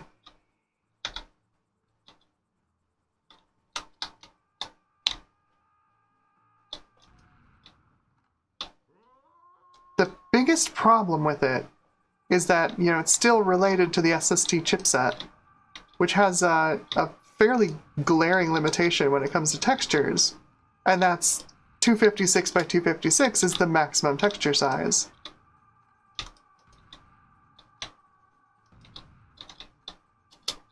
That's kind of important, especially with newer games that are expecting, you know, 1024 by 1024 or 2048 by 2048 textures.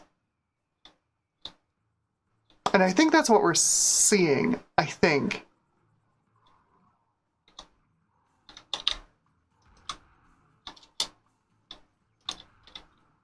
Is that I think we're seeing some weirdness with the texture clamping again because of the texture size. But like, geez, it's like 90% there, 95% there. You could play this game probably start to finish and not even, I mean, you'd be missing half of your gun at the bottom of the screen, but you know, it'd be fine. That's so wild. This should not run this well. Alright. Let's overclock this thing. What are we going to use for our baseline? I think Quake 3 honestly makes the best baseline because it's very multi-texturing heavy. So I'm going to run that again and make sure we get a consistent 44 out of it.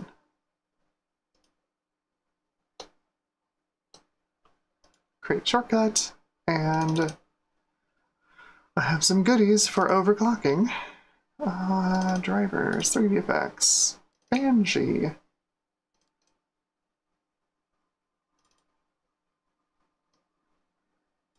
Cool Smokies, Voodoo Banshee control.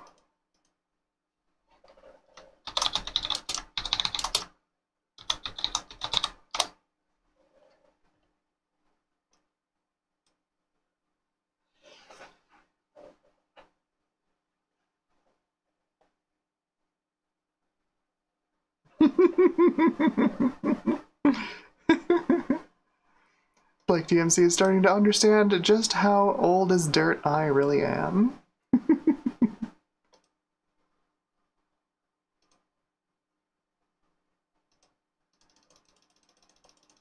So this was clocked by default at 100 core 110 memory.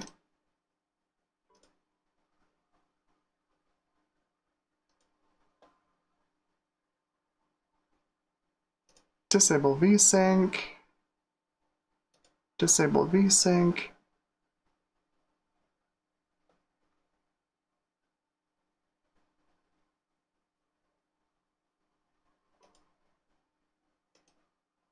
All right.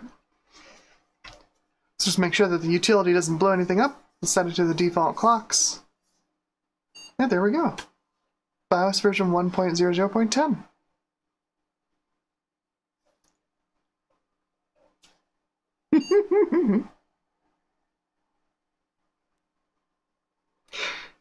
Serious Sam wasn't the only reason that I had to go to college twice. It was also, I got a Dreamcast, and there was also Choo Choo Rocket. I was completely addicted to Choo Choo Rocket. Oh my god, I skipped class to play Choo Choo Rocket. Oh, so bad. It was so bad. flunked out of college after 1 year, primarily because I could not tear myself away from Choo Choo Rocket on the Dreamcast. Now you know.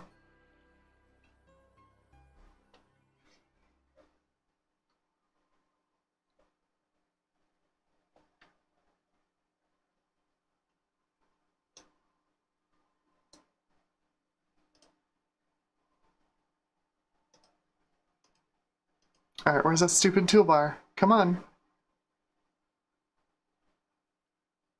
There you go. Load up so I can kill you off. Thank you.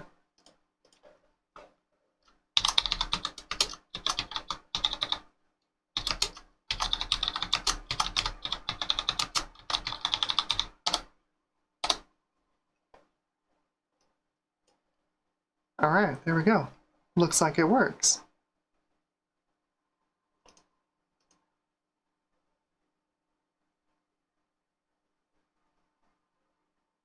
This would be really nice, honestly. Set your refresh rates on all of your resolutions. It'd be really nice.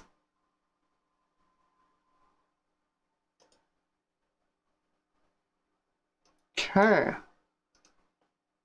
I suppose we should do a sanity check real quick and benchmark it at stock clocks. If it does 57 FPS, I'm gonna laugh. I'm just gonna laugh. The stock drivers underclock the card.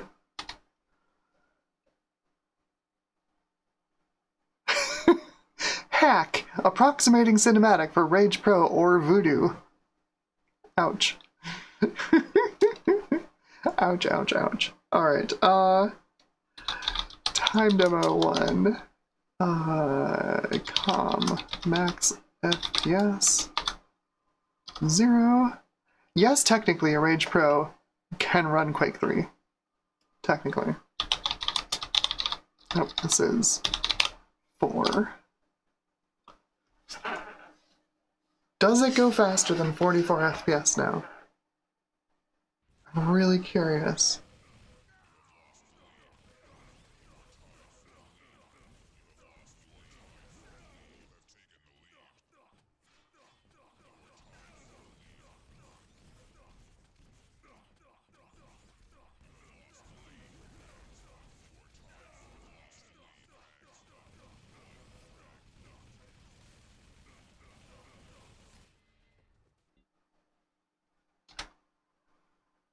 $46.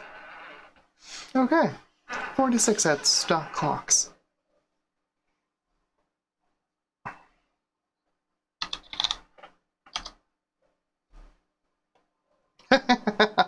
Yeah, Punkbuster. That was a thing. So let's do a quick little 10 megahertz overclock on the core. See what that does.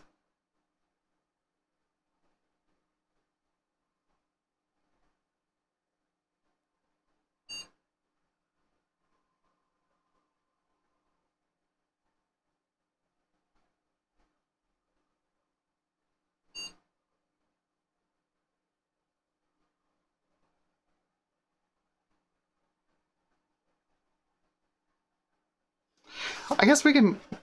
I don't have to guess about it.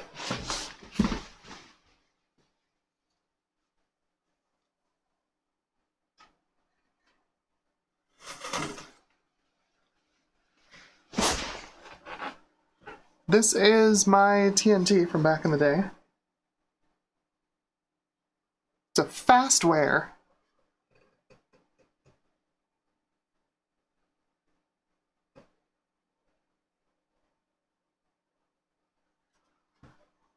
TNT2 series. PCI. This was very cheap. It was very inexpensive. Obviously buying it in like late 2000, early 2001. TNT2 wasn't exactly state of the art at that point. So memory chips on this thing.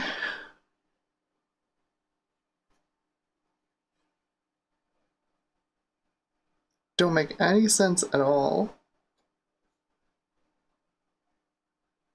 Have you ever seen RAM?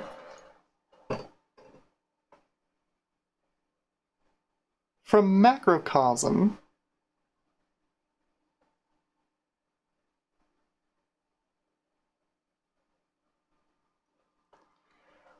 What? I'm like, yeah, I'll just look up the Samsung part number or whatever. Yeah, no. Macrocosm.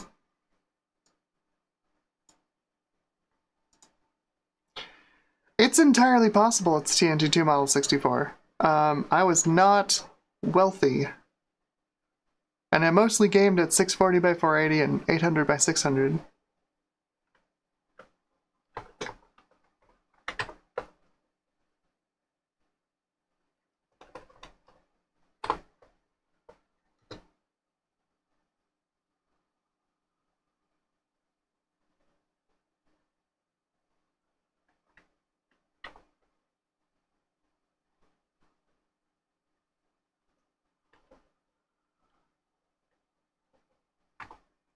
Four, 1, 6.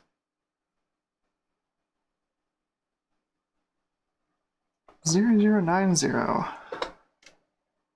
Nothing. No results. Who knows? It might have been. This might have been a TNT2 Model 64 with 16 megs. You know? I was not rich when I was then in college. I mean, if you think about it, I built my gaming PC for, like, nowadays, an 8-bit BH6 and a Slocket and a Celeron and all that stuff is like, whoa, it's really hard to find. Back then, that was bargain basement stuff. Yeah, this was my this is my PC that I built out of the Celeron 633 that I overclocked.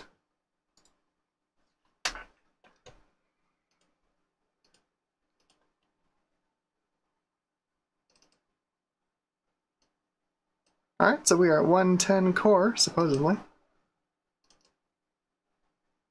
Let's do benchmark. So we're gonna do time demo 1. And then com max FPS 0 demo 4.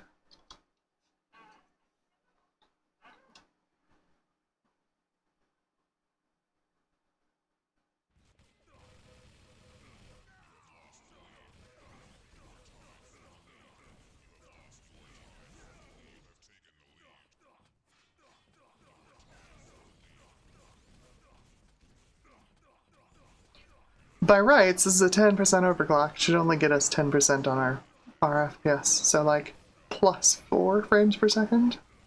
Maybe 5? Not expecting the world here. Yep, yeah, 44 to 48. Technically 46 to 48. So it does appear that we are changing the clock speed on this with this utility. So I've heard this is pretty typical, something you can get out of a Max gamer. Let's try it.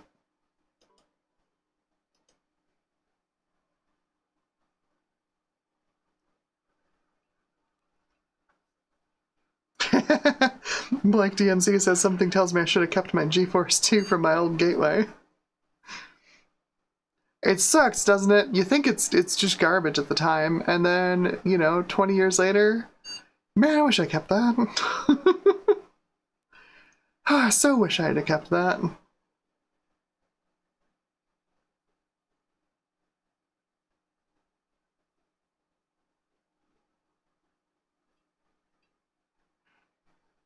It's okay. If you ever feel like you let some incredible retro tech go in your life, don't worry. I have you beat. I had a Gravis Ultrasound Max, the big long red board with the memory upgrade chip on the side, on the back. Sold it for $50. You'll never be as dumb as me. Don't worry about it.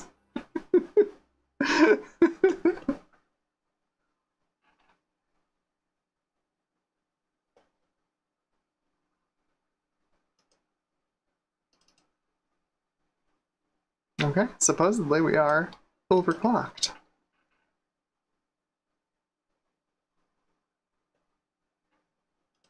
Oh, it just kills you, doesn't it? As Modius says, I took so many truckloads of 90s PCs to the e-waste back in the early 2000s. And now, of course, you think back and you're like, oh my god, if I had saved a tenth of that, imagine the collection I could have.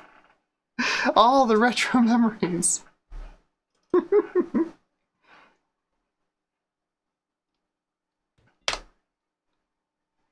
Alright, let's see what we can make this thing do.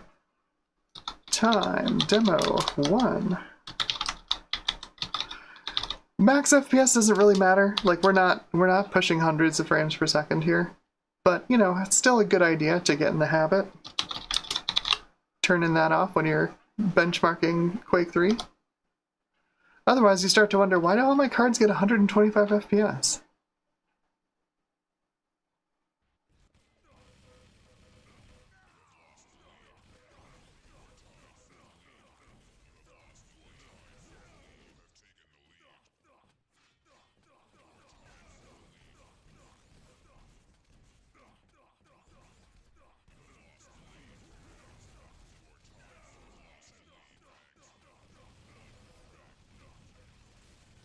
So it's pretty commonly, bantered around that the Banshee is, based on the Voodoo 2 in terms of architecture. But like it's clearly not exactly. Like, yeah, it's got the same we've gone down in FPS. That's great. So that's not working correctly. But like clearly it's not exactly the Voodoo 2. Like they didn't just like take these chips and mash them together. There's some additional logic in there because our RAM is asynchronous to the core now, which it never was on SST. I don't think there's any way it could be, right? Like the TMU and the FBI had to be synchronous with the RAM. 46. We have gone down in FPS. Incredibly. Up in clock and down in FPS. So like, Banshee was clearly something else. Was Banshee Voodoo 3? Just they needed a die shrink before they could put the second TMU back in? I don't know. Let's give it a little more core. And let's sync the memory and see what happens. I'm curious.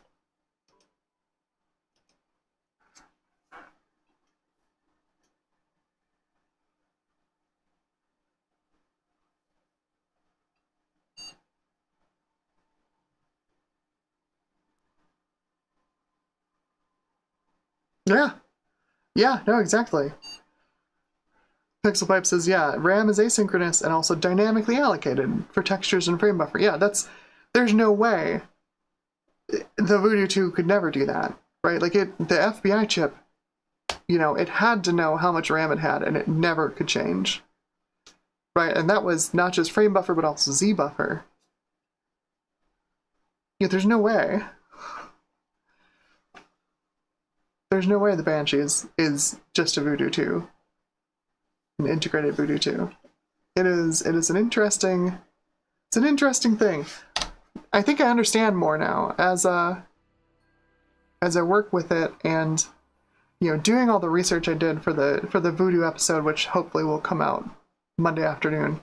I'm pretty sure I know why they made this chip, even though it seems like it's completely pointless.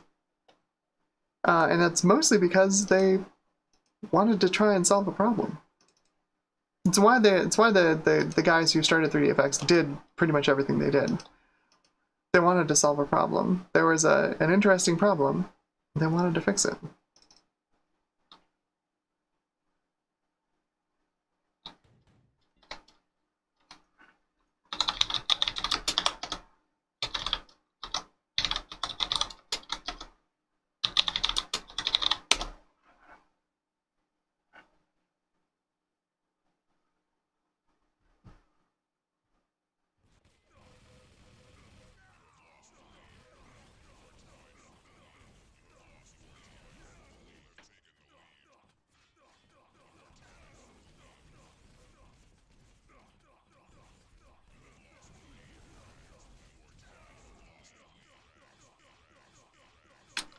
crash.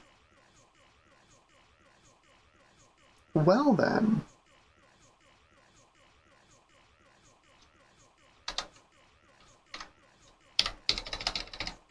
That's quite the crash. Alright, well, 120 it is not. Core can't do 120. Let's see if I can push the memory a little bit more.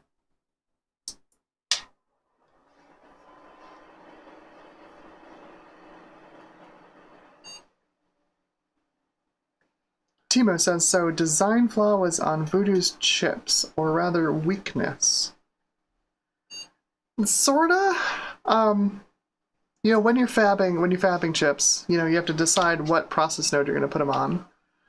And the newer the process node, the more expensive it is. You know, that's true to today. And I think they, I'd have to go back and double check, but I think they put Banshee on one of the older processes, one of the older process nodes. I don't think, I'm pretty sure Voodoo 3 got a die shrink, and I'm like 90% sure that that's why I got the second TMU. I think.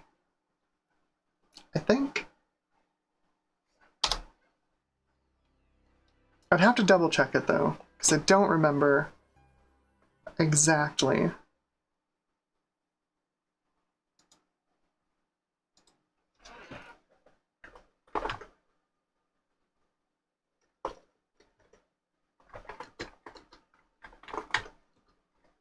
I wasn't really paying attention to like process nodes back then, believe it or not.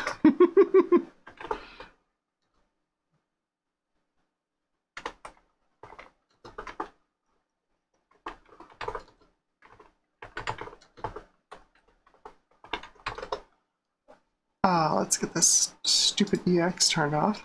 Get out of here.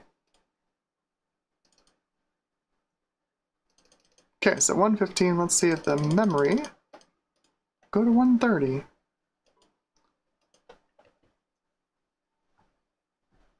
Probably not, honestly. Probably not. I'm not holding my breath on that one.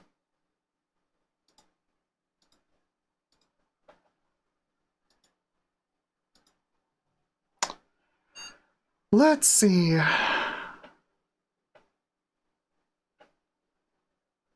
So TNT was on TSMC 350 nanometer. TNT 2 was on 250 nanometer, also TSMC.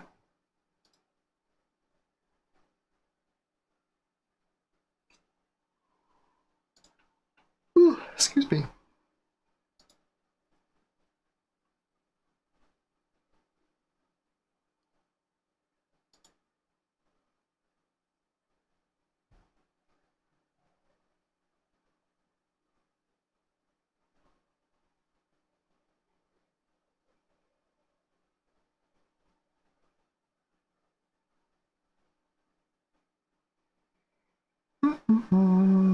So the Voodoo 3 was also on 250 nanometer.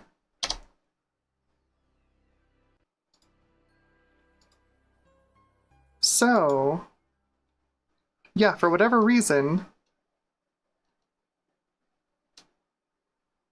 3DFX only got one pixel pipeline out of 250 nanometer, where NVIDIA got 2. Doesn't mean the Voodoo 3 was slow, though. Jeez. It's a knockdown, drag-out fight. Voodoo 3 versus TNT 2. Alright, so we're at 115.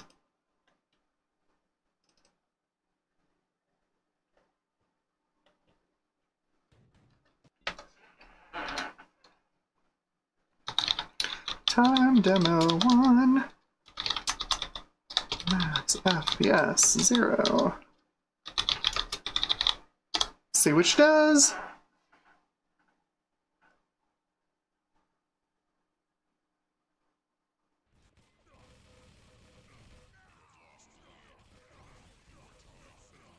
Yeah, 98's kind of a difficult thing. A little bit of a difficult nut to crack.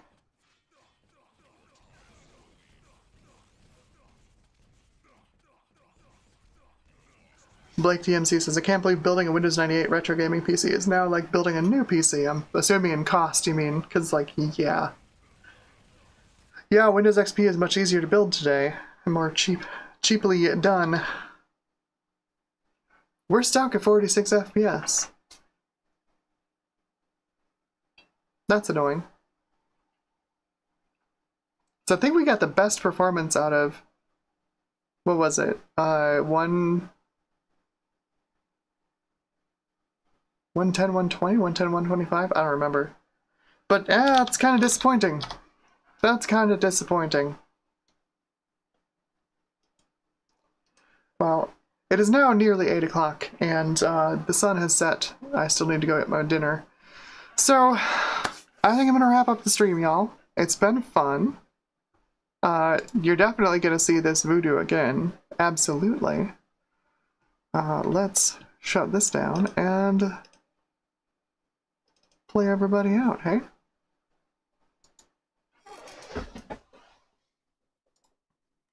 Alright, so, I hope you had fun on this stream, and certainly it was not 100% successful, but it was way more successful than some of the latest streams have been.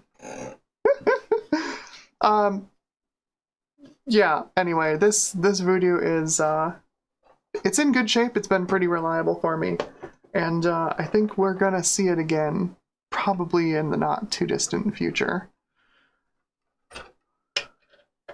Just grab this thing out of here. And that was the 3DFX Voodoo Banshee. Honestly, in retrospect, not a terrible card. Seriously. Like, it's a lot more capable than I think a lot of people gave it credit for back in the day. I like it. It's grown on me. It really has. So I think that's going to be it. I hope everybody has a wonderful evening and a great rest of your weekend. Enjoy it. And of course, be kind to yourself and others. And may the PC parts be ever in your favor. Have a great night.